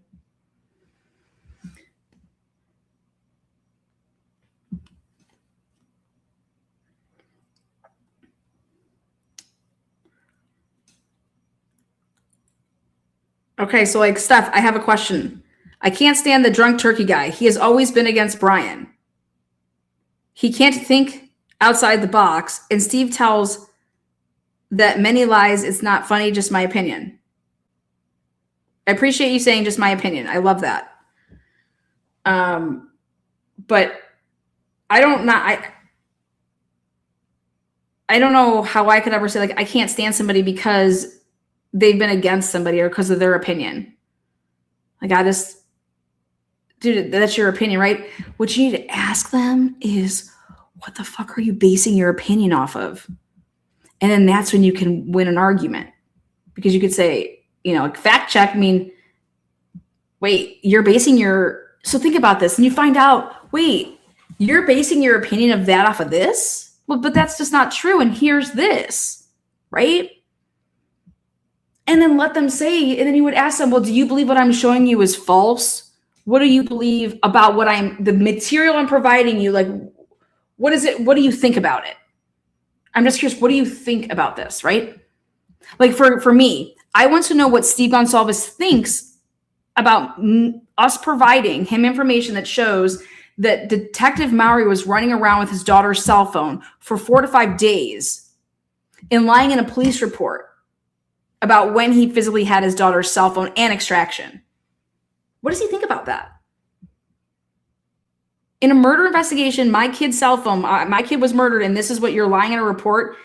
and you're authoring this report on December 5th before you ever have the name Bryan Kohberger? Like, what? I want to know what you think about that. Like, do you have any questions for Detective Mowry? Do you think that you are owed any answers for that? Do you think that there's just a misunderstanding?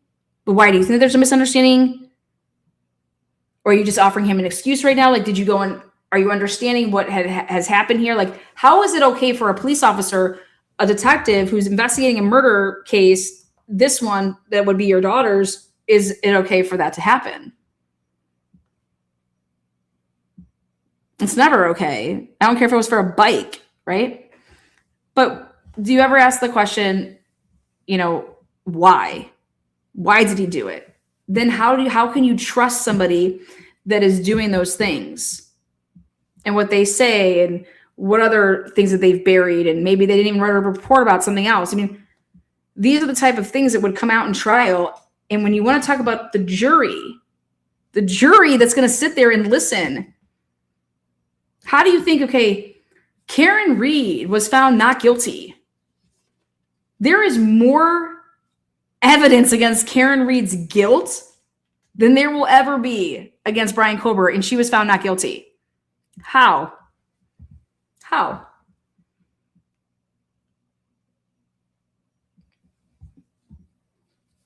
There was one fuck of a PR campaign, I'll tell you that. But I mean, the digital evidence points to her guilt. There's not a doubt about it. If you take the digital forensic evidence. So just think about that. And also Karen Reed's a girl, right? Bryan Kohberger's a dude. How about everybody keeps asking about this Clancy? When I get a phone call at 9:30 at night from a friend, and I'm like thinking like something's wrong. Like, why are you calling me? Hey, I just want to talk to you. We're at dinner here. I want to talk to you about the Clancy case. I'm like, what? Dude, do you think the husband did it? That's what I get last night. And I'm like with my family. And I'm like, Katie, I will call you tomorrow. If you want to have a dinner and talk about the Clancy case, we can get that done. But I cannot believe that you're calling me about this. Dude, this is the friend of mine that her mom was the juror in the Diane Menashe case out in Westerville with Matthew Moore. Okay.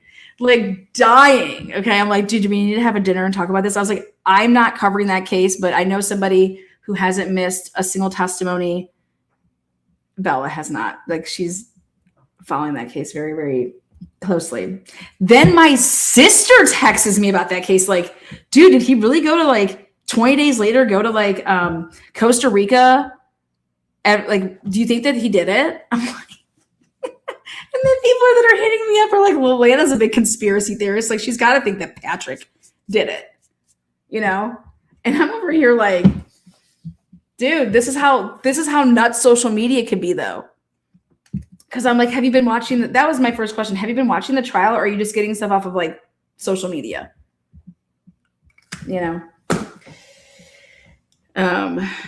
But anyways, moving on. Told you guys I'm going through these. Circus Music says, Lana, you are better than working with the G's. Come on. Start with other people. Offer to help other cold cases and people to your own thing, and start digging into cases and bringing others on. This thing with the G's is not going to last. I have no idea what that even means. Working with the G's. You guys, working with the G's.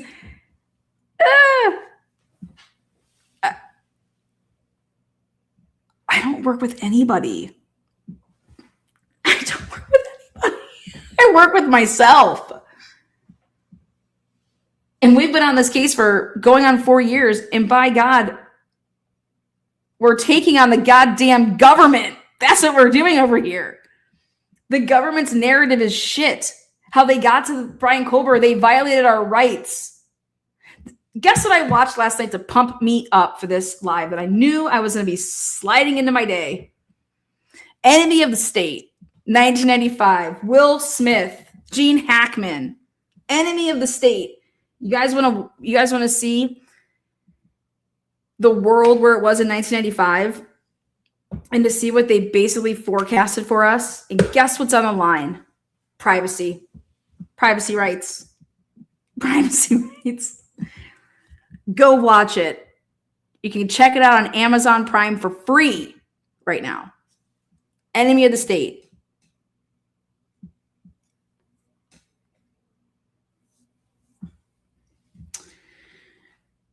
Okay. Monkey Lady says, how would SG feel if his brother's victim family came out speaking about them like this, throwing threats out, etc.? He needs to step back. He is making himself look like a mean fool. I keep reading these and all I keep thinking about is like feelings. What you guys should be saying on this is, where's the facts? Everything that Steve Gonsalves says, make a Excel spreadsheet, write every statement that he says, and have a box right next to it and say source ? Source me. That's the best thing that you can say. Because what I can tell you right now, when you want to talk about 1-0, the 1-0, in my opinion, goes to Chris Whitcomb and Brent Turvey, 1-0. Because it was that book. What happened after it? Where are we? Petition. The family over here saying, who are you? We had no idea that you're on our son's case. All these things. Do I believe Brent Turvey? Yeah, I don't have any reason to think that he's lying about any of that. I believe in fairness. I believe in a criminal justice system that's fair.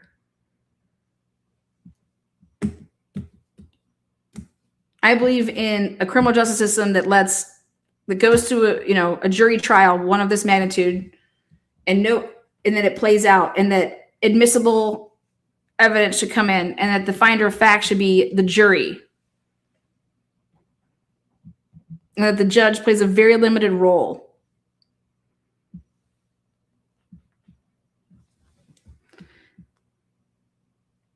Thoughts Trails says, sounds like made up stories to me. Steve, meet Mariah from Quality Inn.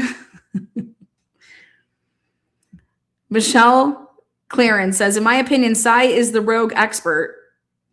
He's the only one who has completely contradicted his whole report and is now also flip sides. I will tell you this. He has not contradicted anything in his report. He stands by his report. What everybody is missing about this. Okay, and I can break this down live if you guys want this week in one of my nighttime lives. He stands by his report. What basically Cyray is saying is that I can contradict everything that the state is saying in their reports because the state hasn't touched anything outside of the cast and they didn't do any of this other work and yada, yada, yada, okay? What Cyray is saying then besides that, so here's my report. I stand by my report. But what Cyray is then saying is that if I actually take other material that I wasn't asked to offer an opinion on, okay, and the state hasn't offered an opinion on, what he's claiming is that other material that was in my possession, when I went ahead and looked at that, that's what's making my statements that you guys heard on Brian Enton. And those are two different things. And so I want everybody to understand that. This is really, really important. And why it's important is because basically what Cyray is saying that in my opinion, is that if you only give an expert certain material, right? And you give them, like, I only want you to do this. Yep, and that's what my report can look like. But why don't you give me everything and let me do everything so that I can do all of this? And so then basically it's like Cyray is saying that what defense attorneys and prosecutors know the truth of stuff, but if we prevent experts from getting information, then we can curate everything to what we need. But I want to be able to ask that question and be able to push back that type of a way. But that's basically what Cyree, in my opinion, is saying more or less when he's coming out and everything that he's claimed with Brian Enton is like,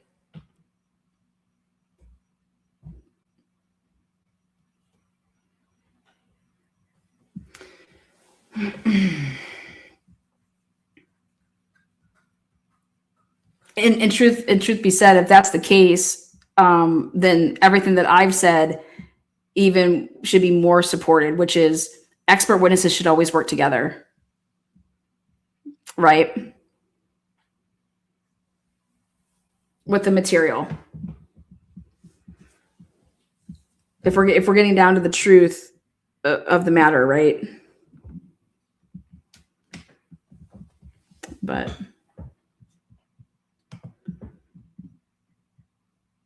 and expert witnesses should do a really good job then basically of what Cyree is saying is to not be an expert witness like Cyree was. Ask for the material. Ask for more of the material.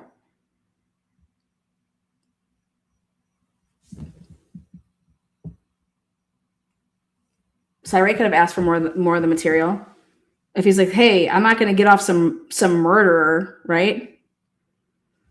If he had a problem with that, then I would have asked for more of the material.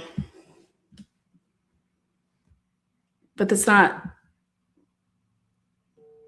But my position is that there would actually be no material if the government doesn't lie in the first place to obtain all of this data, right?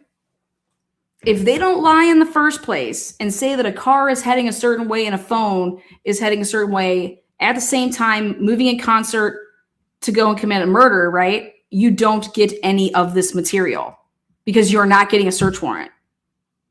They lied. They changed coverage maps. What is like that's and then it's like you can't go past that argument. That argument, then it just ends.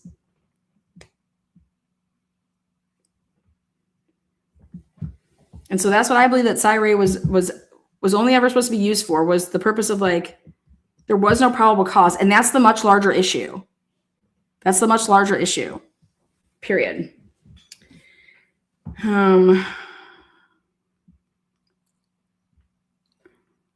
Next comment.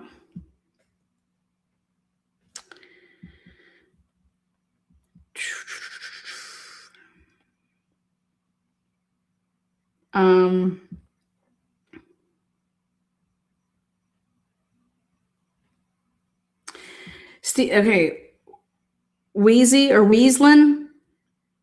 Steve said, quote unquote, if he's just some random guy, he goes to the first door, opens it, and goes his first victim, then that doesn't happen. But the state story is that Brian is just some random guy. So Steve just basically said it wasn't Brian. I'm sure that's not what he meant, but that means that he still thinks Brian was stalking either Kaylee or Maddie. That's why he was talking about Brian supposedly stalking girls in every school he attended. If there's evidence of this, why aren't they releasing it? That's what I said in my live. I said, we're saying things without, so many things that were said in that interview have no receipts. How many times do you want me to say that? There's no receipts for this. There's no receipts for this. I did something different with the live to say, you guys think about this. If what he is saying is true, right, then I disagree that Pennsylvania, like it would be in his records. So what the fuck is the WSU doing when they're accepting people into their programs? Like, I mean, Jesus, right? But how does he know that it was or it wasn't in his records? Remember, they're in a civil suit. So they're turning stuff over, right?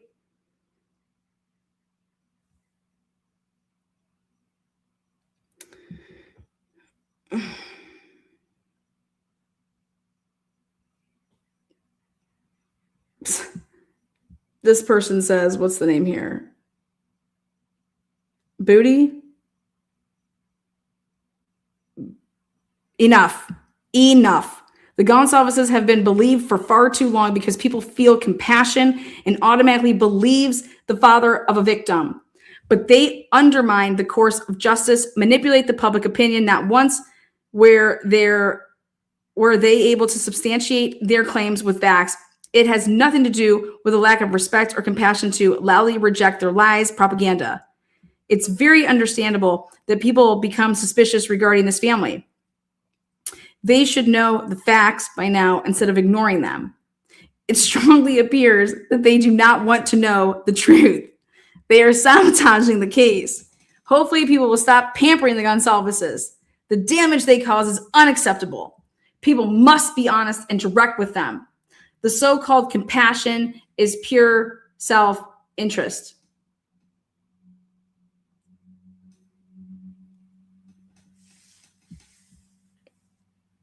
I just don't think any of that needs to be said. Because I think all of that gets handled when you have an interviewer that pushes back on the facts and pushes back on the receipts.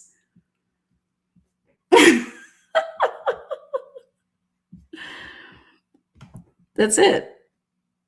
And that's what we're trying to do. Now, plastic surgery. This is Schlalik.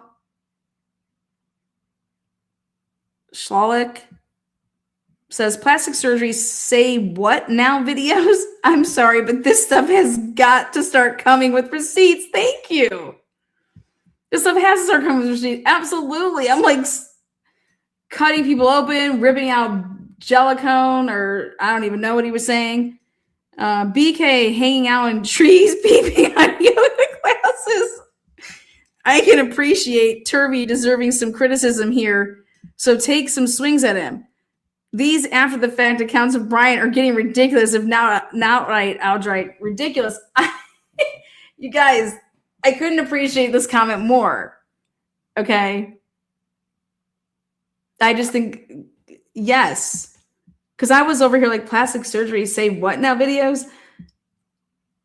I'm sorry, but this stuff has got to start coming with receipts stapled to it. Yeah.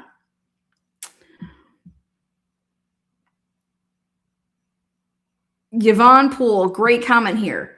If he was wiping stuff from his phone, you would think he would wipe his plastic surgery porn. Give me a break. You guys, I stopped the video and I said, how does one even look that up? Okay.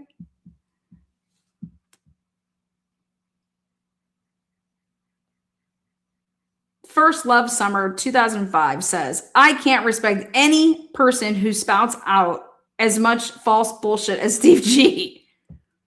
And that Daniel guy, he's just as delusional and uninformed as Steve G. If Steve G was the upstanding, grieving dad he screams so loudly he is, he would be open to the evidence and be demanding the true killers be brought to justice. You guys, I have to stop with it. There is no evidence because there was no trial. Half of this shit is inadmissible because there's no chain of custody.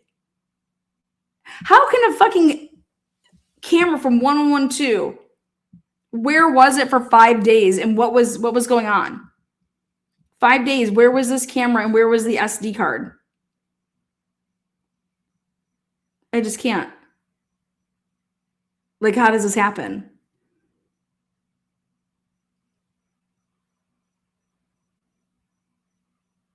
And then, again, what is the time of the crime? Things that are going on that camera, where he wanted to brought up a little bit. He said there was a domestic dispute or something like that. Dana should have been like, wait, hold on, when? Some screaming at 150, 155. I made a note of it. I have so many questions about that. He's talking about basically when the girls are getting home, right? 156. Who walks in where? And there's some domestic dispute where with who? Again, we haven't seen this in any any report. Where is there a report of this? That they had to circle back around and interview somebody that finally came forward and said, hey, we didn't want to say anything at first, but was it in what house? Was it in, like, Steve G, when did Xana and Ethan get home? Steve G, have you seen anything to do with the router, the Wi-Fi?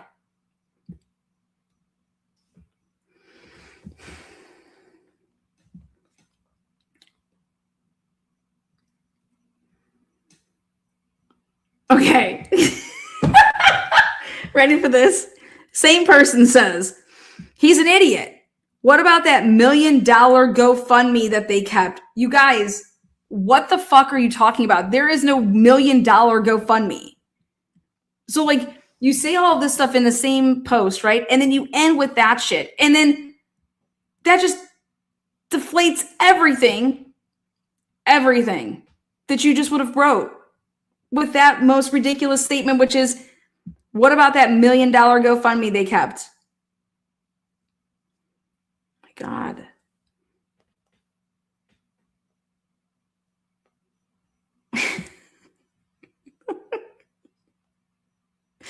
Karen Stepp, love Karen. Karen says, what the fuck is Steve saying? Speaking from Thompson's point of view to Hibbler. We've learned now that Cy-Ray is not going to say it's not possible for him to be anywhere close to the King Road house. If he had said this 6 months ago, I would chalk it up to him being misinformed or just adding embellishments to a small kernel of something he was told. But now I think it's at least possible he got that little nugget from Cy-Ray himself. You guys, Cy-Ray is sticking to everything that's in his report. Okay? And again, if an interview was handled appropriately and the interviewer knew what the fuck they were doing, all right, you're going to hear that from Cy-Ray. Now, this is not about the custody queens, because the custody queens did not have a chance to interview Cy-Ray after he went fucking rogue. Okay? I think he should have to go back on the custody queens channel. And I think Ron and Kristen and fucking Sam would have the most amazing questions for that man. Because it'd be like, why the fuck did you come on our channel?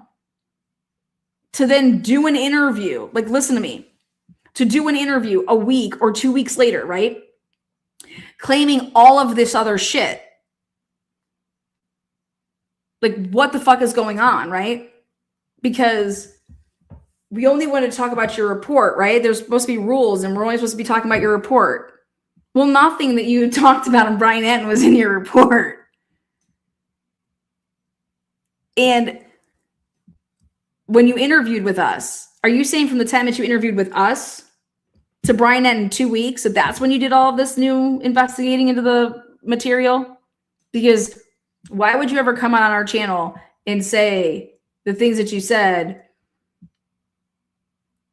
and then go out on Brian Anton's and then say none of the things that you said on our channel and then instead, I mean, or Jesse or whatever the fuck. I mean, but that's where I, so, but I think if you go and you watch Custody Queens did an awesome follow-up, and they basically just played Cy-Ray's clip on Brian Anton or with Jesse, right? And then said, here's the clip that he said with us. And just like, they just speak for themselves.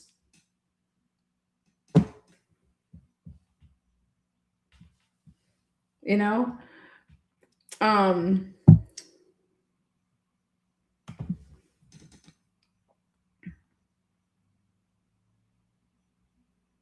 So I love this comment here, Karen.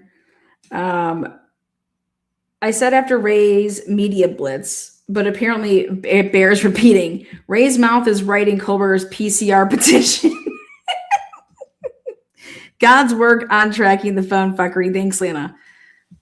Fucking love that comment. And how does that comment here? Karen only got 10 thumbs up. But the comment about what about that $1 million GoFundMe that they kept got 50 thumbs up. How misinformed are we? There is no fucking $1 million GoFundMe. Okay, so that got a thumbs down from me because that's misinformation. Now, real Aspen donor said, it's not a war. It's the government being required to prove their goddamn case.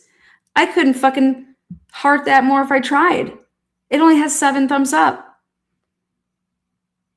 And so I just love looking at this to see where people's heads are, like, or how many alt accounts they have. Because why are some of these being thumbs up? Like, ridiculous. Juliana, an hour ago, says, I'm so sorry. I saw her say something in Jules' chat the other day and wanted to say something, but chat was going too fast. I don't like drama either, but I understand your position as she's just been loudly smearing your name for seemingly no reason. I don't give a flying fuck. This world of online true crime is full of cutthroat people, but if you're paying attention, you can see who the real ones are. Absolutely. And I know that I am a real one. True crime isn't just for the people covering it. It's also for a space where real criminals can come and pop in. Criminals say things, spread lies. Criminals. There's criminals coming in. The case is not for the weak. I've never seen such a massive push against finding the truth, right? I agree with that. Whoever is hiding things has gone to great lengths to try it, to do it. I agree. Standing up for yourself isn't drama when someone is spreading lies about you and you're trying to keep the record straight. That's just saying grounded in truth. Thank you so much. Well said there. Who is it? Juliana. Well, I really appreciate you saying that and standing by the work I do. That's the comment you get. Karen says, Steve was right about the hair, though. When ISP dumped, then pulled back the crime scene photos, there were only 2 of them that violated Marshall's permanent injunction. Xana and the one behind the bed would have been directly under Ethan's hand. This is why I think the hair does matter. It's a huge problem for both the state and the defense experts. And I want to clarify what I'm saying there. I don't fucking care about the hair right now. Okay? Just forget about the fucking hair. Okay? Because there's so many other things that have to be addressed before we can even get to the hair, meaning that the book didn't come until 2026. What about everything before that? All the misinformation, the disinformation, right? That's all I'm saying. Is that, holy shit, we can't even get to the hair. Like, there's so much out here that people believe and that people are saying that is flat out false.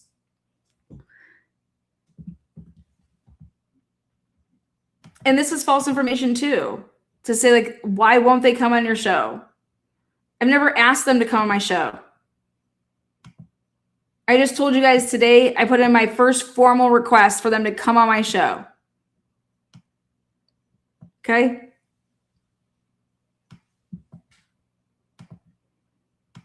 I'm supportive of the truth. Because I do believe that you can actually seek that and don't have to pick sides and can be respectful to both sides when you are presenting or arguing and debating anything. I do believe that that's possible. I think it's difficult, but that's what makes some people the cream of the crop. And so either you can do it or you can't. He brought you up in his interview. I guess it must have been at the end. I haven't gone all the way through. So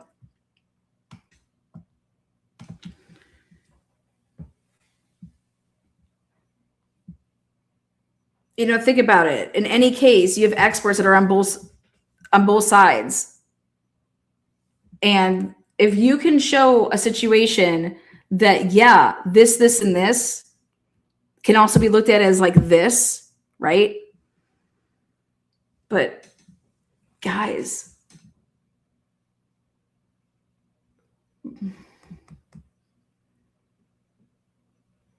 how does the state put Brian Kober in Moscow committing a crime when Cy can and still will be able to, and anybody and everybody that is an expert in the field of, like Tom Slavinsky, same thing.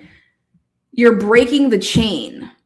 You're breaking the most important chain. The state is claiming that Brian Kober got into his vehicle, took this path, is on this camera at 270, coming across, that's him on Floyd's, and he's going to Moscow like that.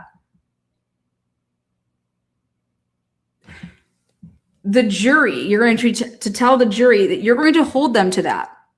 And we're going to show you that that is not Bryan Kohberger's car, that he's not driving that way, and that the government knew it.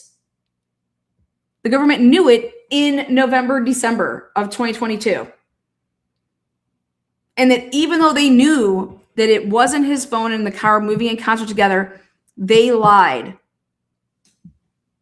And they lied on purpose. And we are here off of all of this lies.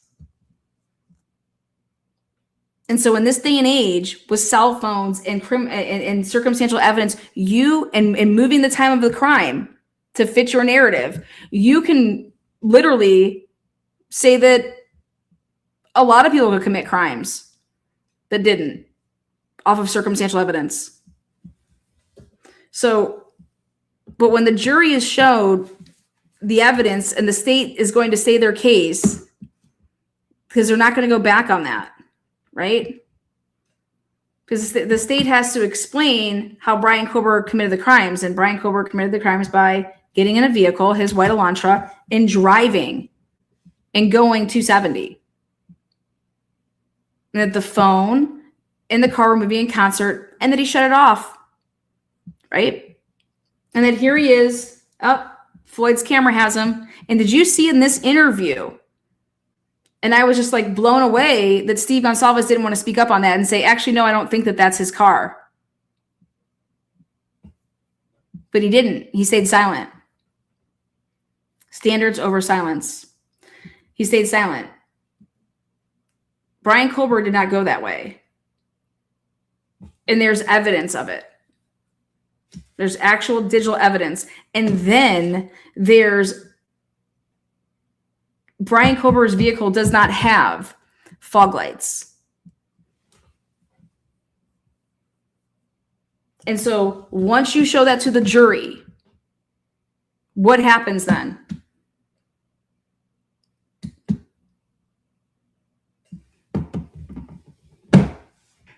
Now the jury's just going to make it up in their minds to say, well, fuck, he must have went a different way. And that's him at 326 on Indian Hills. You understand that? This is that's reasonable doubt right there alone. Because the state is literally trying to tell the jury something that your eyes will never believe, right?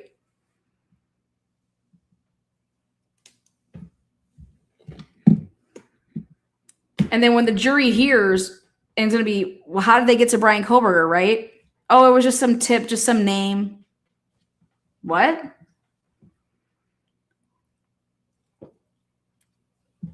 And the jury should be raising their hand and asking a question, which is, well, can we question that? Like when we're back in the deliberating room, what do you mean we just have to accept that? Because anybody's names are given as tips, but not all tips become leads.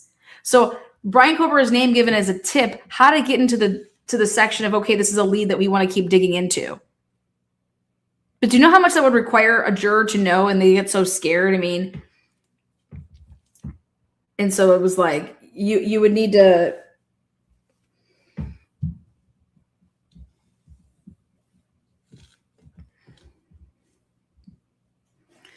and so we're clear about this, which is the 448 part.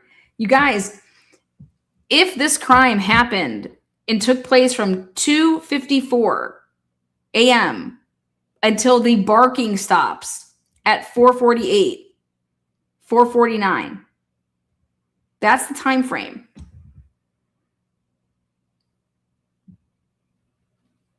And you show on Walenta a vehicle leaving at 4:50 in like 55 seconds.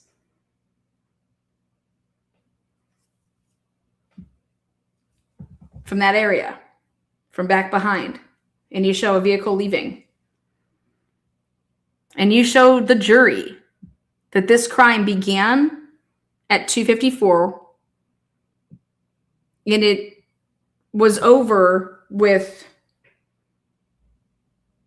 some people at 4:48, 4:59, 4:50, 4:51, and you're showing a vehicle leaving at 4:23, and you're showing a vehicle coming at 4:29 and parking at the house, you show that to the jury and you say, listen, this tip that they got, yep, they got a tip.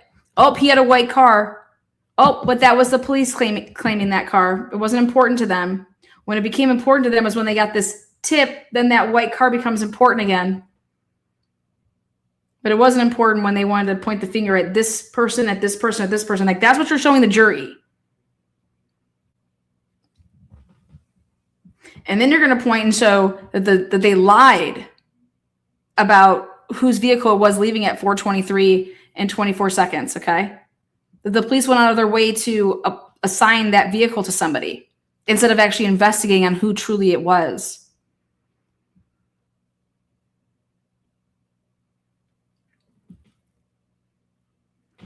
And then you actually put on the stand all of these experts that the defense has.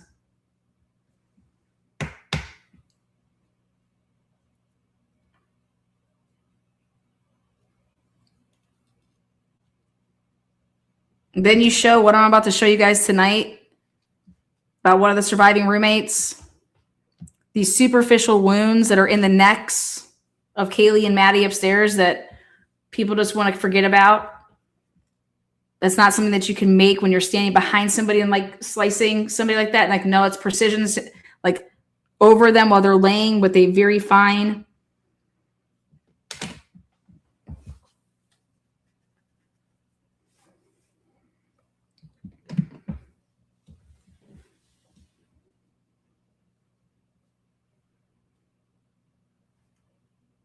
Oh, but his phone got shut off at 2:54 and his phone turned back on at 4:48. And he bought a K-bar knife in March of 2022. And we looked through his house, and we looked through his apartment, and we looked through his car. We can't find either one of those things, right?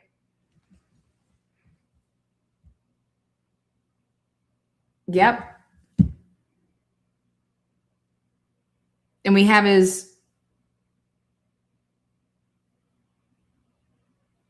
we have no connection to the victims, right?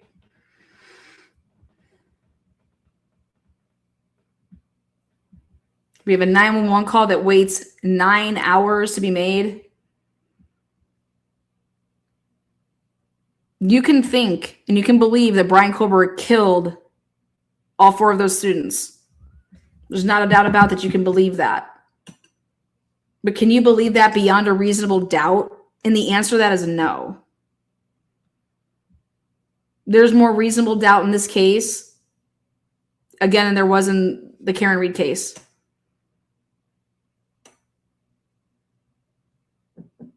There's no murder weapon. There's no DNA transfer, nothing in the vehicle of Brian Colbert then leaving. Okay. So that's what I'm here to talk about, is that I don't care what you fucking believe. I don't care. Believe whatever the fuck you want. Say whatever you want. Write stupid, ridiculous comments. Okay. But we have a process. We have a system. And if the question should be is, why didn't Ann Taylor, what the hell was Ann Taylor doing? What the hell? No defendant who is seen innocent until proven guilty deserves to not be communicated with, right? Not be provided the material, not be explained everything, and then to be coerced and to not be given the evidence and all this bullshit. None of this should be going on. But for anybody to say they think that this would go to trial, that he'd be found guilty, and there's just all this overwhelming evidence, you can keep saying that and keep saying that to yourself. Keep talking yourself into this shit. Okay? But what's going to come out is that the FBI is going to look untrustworthy. Okay? Because there was this Elantra, first of all, this white vehicle was never identified as an Elantra. In the way that it was supposed to be identified, it was never done that way. It was never, that vehicle at that house that was circling was never, ever, ever, ever labeled an Elantra. Never once. Nobody can label it that. Not the FBI, not some fucking expert that you can go out and find. Nobody. But what should matter to people is that the way the FBI went about trying to identify a vehicle of interest defied every single step that they normally take. They didn't take any measurements. They didn't do anything scientific to come up with what could this even be. Fuck, they thought it was a goddamn two-door. And so why is the greatest agency in the planet, right, the FBI, doing things in this case that we can't even fathom? What's going on here? Why is the video that matters so much in this case have no chain of custody for 5 fucking days? 13th, 14th, 15th, 16th, 17th, 18th, 6. Where is 1112 cam and SD card for 6 days? Because guess what? Here's your evidence. Here's your slip. 9:28 in the morning on 11/18 is when they booked into evidence the video camera and the SD card from 1112. What? Why is the camera down on Linda Lane for 30 some minutes between 3:30 and 4:05? Go do some digging into that and to see that they even followed up with to see if the other days of the week that was happening. Why wouldn't all of the cameras reset? That makes no sense that only one camera would do a reboot. Makes none whatsoever. And then don't even get me started on the Molly McMichaels of the world. Where's the Jack in the Box camera? Please. The coaching.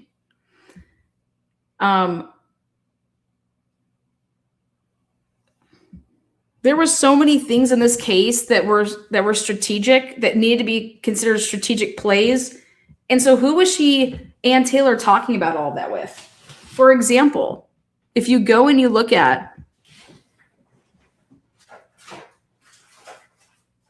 right here, Exhibit A to the defense's first supplemental response to discovery under seal,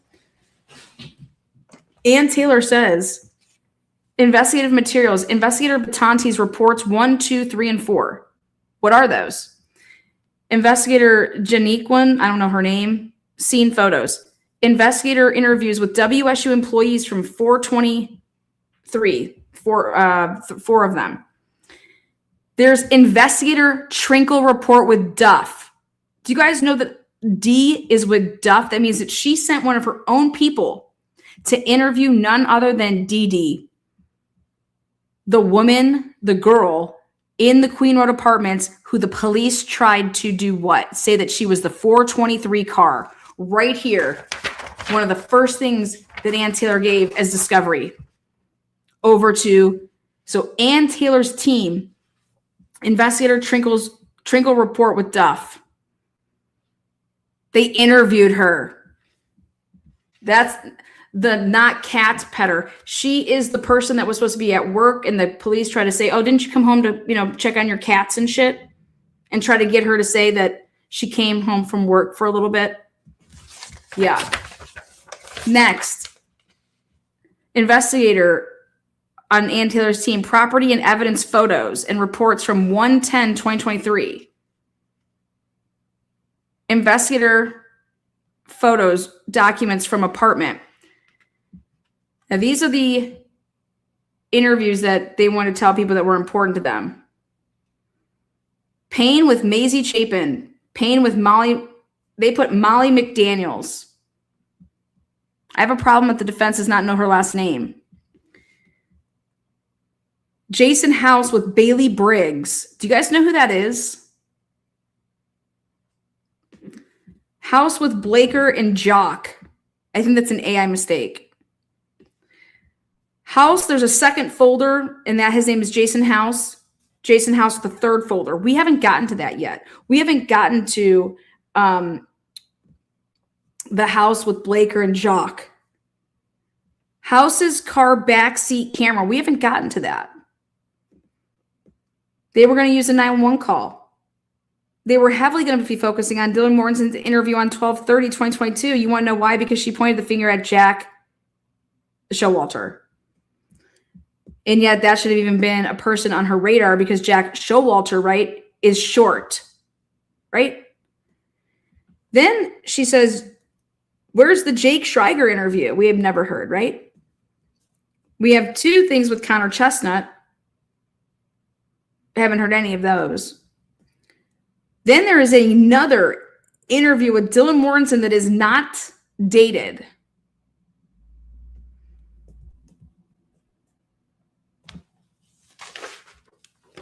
Then the defense turned over testimony of Agent Balance from the Lori Vallow case, parts 1 and 2, and then Chad Daybell case 1 and 2. You want to know why? Because everything that he was saying in that case is opposite of everything that he was going to say in this case. So which is it?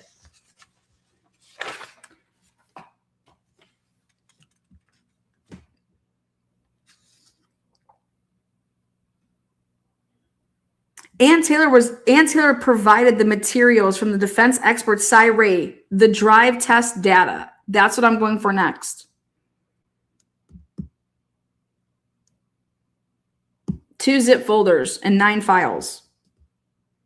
And then remember I told you there was these mitigation for like the death penalty if it got to the penalty phase, right? And I'll leave you guys with this, which is why in the world would... So listen to all the stuff that they went through, okay? Amanda Kohlberger, they went through her CHP records, Arise Above PT. They did pediatrics, the Pocono Pediatrics. They went Lehigh Valley Hospital, Pocono Family Medical, Social Security earnings, Kids Peace, Northampton Community, East Strasburg. That's everything for Amanda. Then they did Brian Kohlberger. They did the BJ Wholesale, Integrity Solutions, and then Weston Senior Living. You know, Integrity Solutions, I have to go and check. I want to know, I swear to God, I think that's what Sheldon was working for. Then I saw these Carmen Riganassi and Charles Riganassi. They were going for death certificates and military records. They were doing eviction papers for this Michael Mastrancola, Henrietta Votino death certificate. And I'm thinking to myself, and I'm like, were they trying to show all of the relatives of Brian Kohlberger that could have possibly made up a family tree? And that these people did not and have never, I mean, what is it? This seemed like it was something with the family tree.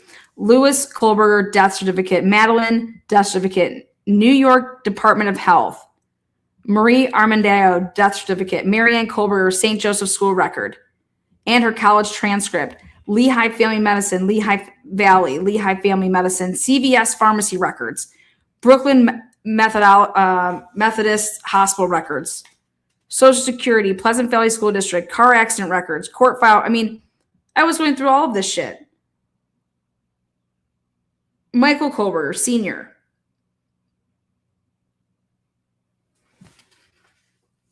Michael Kohlberger, Jr. Edward Thomas Kohlberger ancestry records, George Robert Kohlberger obituary, Helen Kohlberger ancestry. I kept going through this. I was like, holy shit.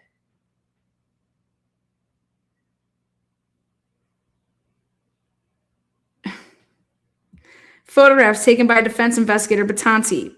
Photos from 1122 King Road on January 27, 2023. Apartment photos, evidence photos on March 10th, 2023. Evidence photos. So we went to the evidence locker. Evidence photos on 3/31/2023. Went back to take evidence photos on 4/6 and 4/7/2023. Evidence photos on 9/28/2023. That had to do with 1112 King Road cameras. Evidence photos taken on 12/4/2023. Again, same thing. Crime scene photos, 12/14/2023. That's when Cy Ray and I believe a couple other people went over to that house.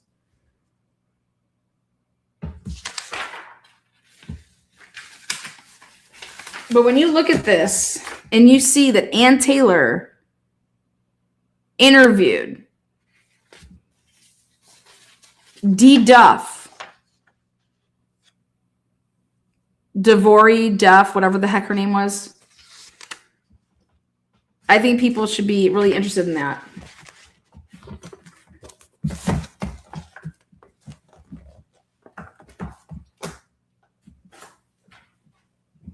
Then I think it's all just about asking for receipts. But continuing to beat a dead horse, right, you get nowhere. So we should ask ourselves questions like, why would I ever do an interview? For me, myself, if I was in Steve's shoes, I would want to be doing an interview with somebody that knows the material, you know, that I can get the information out to, that I have, that I want to get out, right? I want people to know about, and I want them to understand it.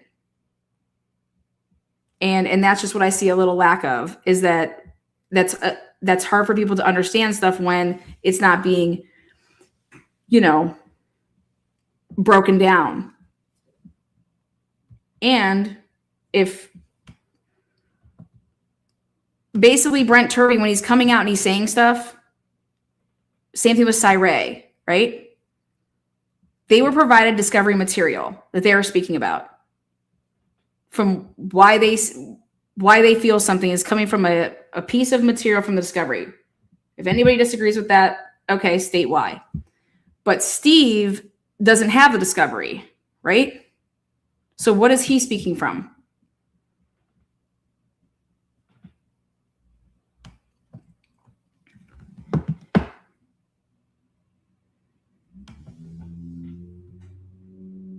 And it goes back to my last point that I made about the police in this case. I haven't seen not once a police officer have Steve Gonsalves's back.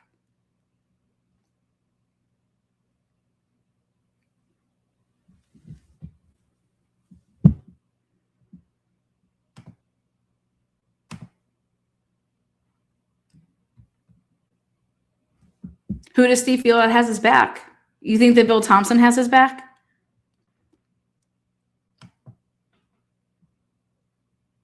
I think that police officers should start having his back. I think that people that fed this man the fucking shit during this case should come out here and own their shit. Don't make him be the alpha. Come on. You guys gave this grieving man all the shit you wanted to give him. Now get out here and fucking have his back and say the reason that Steve feels this way or saying these things is because of X, Y, and Z. And I don't think any of you motherfuckers would ever do that shit. You know why? Because you've been making the same fucking choices this entire case, which has been your career overall. And it ain't never going to change. And yes, I believe that there's people that lied to Steve left and motherfucking right. And one of those people, Detective Mowry, come on down, motherfucker. Take a seat, boy. Let's go. Let's talk about the shit that you've done in this case. You lied your fucking balls off to the grand jury, didn't you? Ain't no big thing, though. You did that because who? Ashley Jennings, right? She told you, hey, you're going to have to go get some training before May comes because you're going to be the one that's testifying to the grand jury.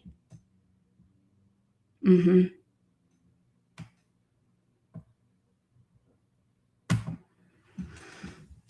Now, I expect all of you guys to come back and listen to tonight, where I will reveal for the first time since the government will not put out truly what was going on in Dylan's bedroom, which was her artwork.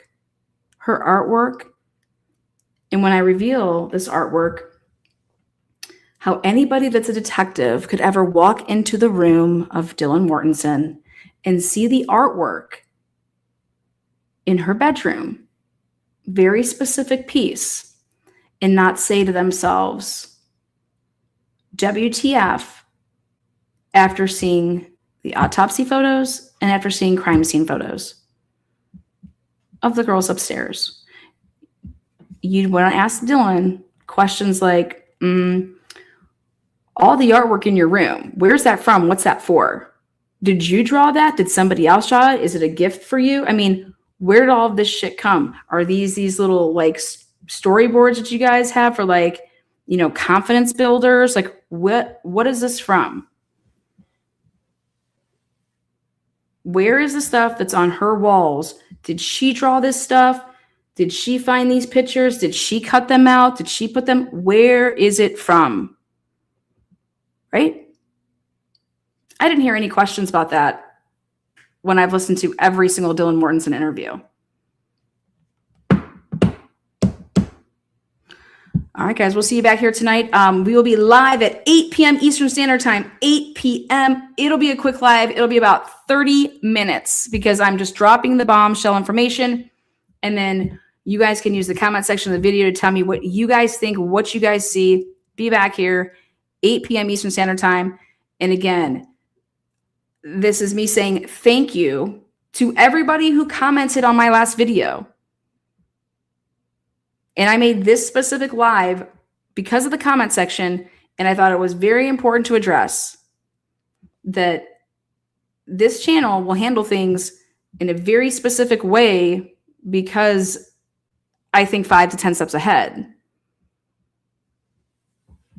And bashing people gets you nowhere in life. You are no different than them.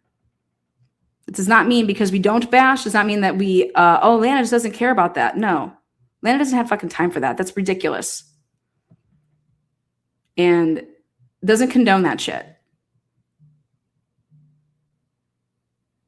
But I don't try to act like I know what Steve Gonsalves is going through as a father whose daughter was murdered.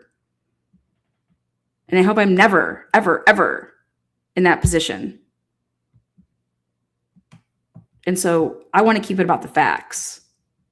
I want to keep it about, okay, he wants to spout about all this different shit. Where'd you get it from? And let's see it and let's break it down. Let's get the material. Let's put the material out there. But let's also have some common ground here that if you want the justice system to work, right, all parts of it have to work. That means a defendant has to have their day in court. Right? Right. So let's start there. Everybody's owed their day in court. Till next time. Adios. Thank you, moderators. Appreciate you guys. On the next one.